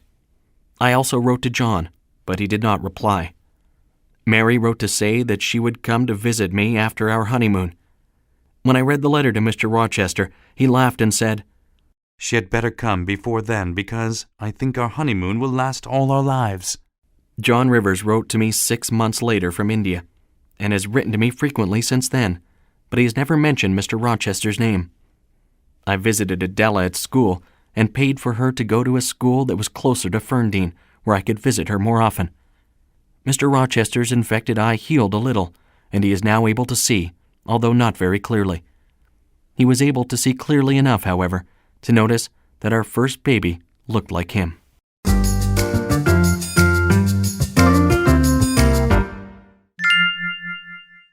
Playlet. Jane Eyre. Jane Eyre is walking around the stage looking anxious. She is waiting for Mr. Rochester and looks out for him, stage right. She sighs several times. "Oh, where is he? He should have been back hours ago." She sighs again and sits down. Then she stands up and walks to the other side of the stage and back again. Suddenly, she hears something and jumps up, looking to stage right hopefully. Mr. Rochester appears, and she runs to him. He opens his arms to hug her, but she stops short. "No, we are not married yet, Mr. Rochester, but I am very happy to see you." I am very happy to see you too, my little Jane. How nice of you to wait here for me. There's nothing wrong, is there? No, only that I had a bad dream." You will never have bad dreams again, Jane, because tomorrow we will be married, and you will be with me then. What did you dream? "I dreamed that you were a long way ahead of me on a road, and I could not catch up with you, and I was very sad. When I woke up, I saw somebody in my room. It was a woman with dark skin and long black hair." What was she doing? "She was looking in my closet. She took the wedding veil out and tore it in half. Then she came to my bed. She looked at me and laughed. I was so afraid that I fainted. When I woke up, she was gone." It must have been another bad dream. "That's what I thought, until I saw the veil on the ground, torn in half." Thank goodness nothing else happened. You'd better sleep in Adela's room with her tonight. "Yes, that's a good idea. Good night, Mr. Rochester." Good night, Jane. I'm looking forward to tomorrow. Mr. Rochester is walking around the stage waiting for Jane. He knocks on a door. Come on, Jane. The minister will be waiting for us. We have to go. The door opens and Jane comes out. She is dressed for the wedding. You look beautiful, sweet Jane. Come. We do not want to be late for our own wedding. He takes her hand and drags her off stage. "Yes, Mr. Rochester, I'm coming. Wait, Mr. Rochester, I am out of breath. Can we please rest a moment?" Yes, of course. Here is the church. You can rest here a moment before we go in. Thank you, Mr. Rochester. Inside the church, the minister and clerk are waiting for the bride and groom, who now enter. There are 2 other men at the back of the church, but Mr. Rochester does not see them. Welcome, Mr. Rochester and your lovely bride. Please come forward. Mr. Rochester nods to the minister and the clerk. He and Jane move forward till they are facing the minister. Now, before we begin, I have to ask a question. Do either of you know any reason why you should not be married? If so, you should tell me now. For if you are not married according to God's law, you are not married at all. He pauses. Nobody speaks. But Mr. Briggs, one of the men at the back of the church, begins to come forward. Mr. Rochester, do you take this woman? This wedding cannot continue. Continue? I cannot continue until I know whether this man is correct. The wedding must stop because Mr. Rochester is already married and his wife is still alive. Who are you? I am Mr. Briggs, a lawyer from London. I know that you married Bertha Mason in Jamaica 15 years ago. But how do you know that she is still alive? I have a witness who saw her 3 months ago. Please step forward, Mr. Mason. Mr. Mason, who is the other man at the back of the church, steps forward. Mr. Rochester turns and glares at him. Mrs. Rochester is alive and living at Thornfield. I saw her there 3 months ago. I am her brother. All right. There will be no wedding today. I planned to be a bigamist, but I have failed. Brave little Mr. Mason has stopped me. I married his sister, but his family tricked me. Come to the house and see her. Then you will understand why I wanted to marry this wonderful woman who stands by my side today. Mr. Rochester, Jane, the minister, Mr. Briggs, and Mr. Mason stand near a door. Mr. Rochester opens it and they all go in. Mrs. Rochester, a mad woman with long black hair, screams at him and tries to attack him, but he takes hold of her arms. Grace Poole comes forward and ties up Mrs. Rochester with a rope. Thank you, Grace. She has been difficult to care for today. She has been very restless. This is Mrs. Rochester. Can you blame me for wanting a different life with a different wife? Mr. Mason, Mr. Briggs, and the minister all look at her in horror and quickly leave the room. Jane leaves too. I know it is not your fault. Your uncle will be pleased that the wedding was stopped. My uncle? What has he to do with this? Do you know him? Mr. Mason knows him. When Mr. Eyre received your letter telling him that you were about to marry Mr. Rochester, he mentioned it to Mr. Mason, because he knew that Mr. Mason knew the Rochester family. Mr. Mason was surprised to hear the news, and told your uncle about Mr. Rochester's marriage to his sister. Your uncle, who is too sick to come to England, asked Mr. Mason to stop the false marriage, if he could. The three men leave, and Jane goes to her room. Mr. Rochester is sitting on a chair and knocking on a closed door. Jane, I never meant to hurt you. You are more precious to me than words can say. Can you ever forgive me? Mr. Rochester, please go away. I cannot see you. Jane, I cannot live without you. Please, forgive me. Mr. Rochester, I will always love you, but I can't marry you. I will leave here. Please forgive me. I will always love you, Mr. Rochester.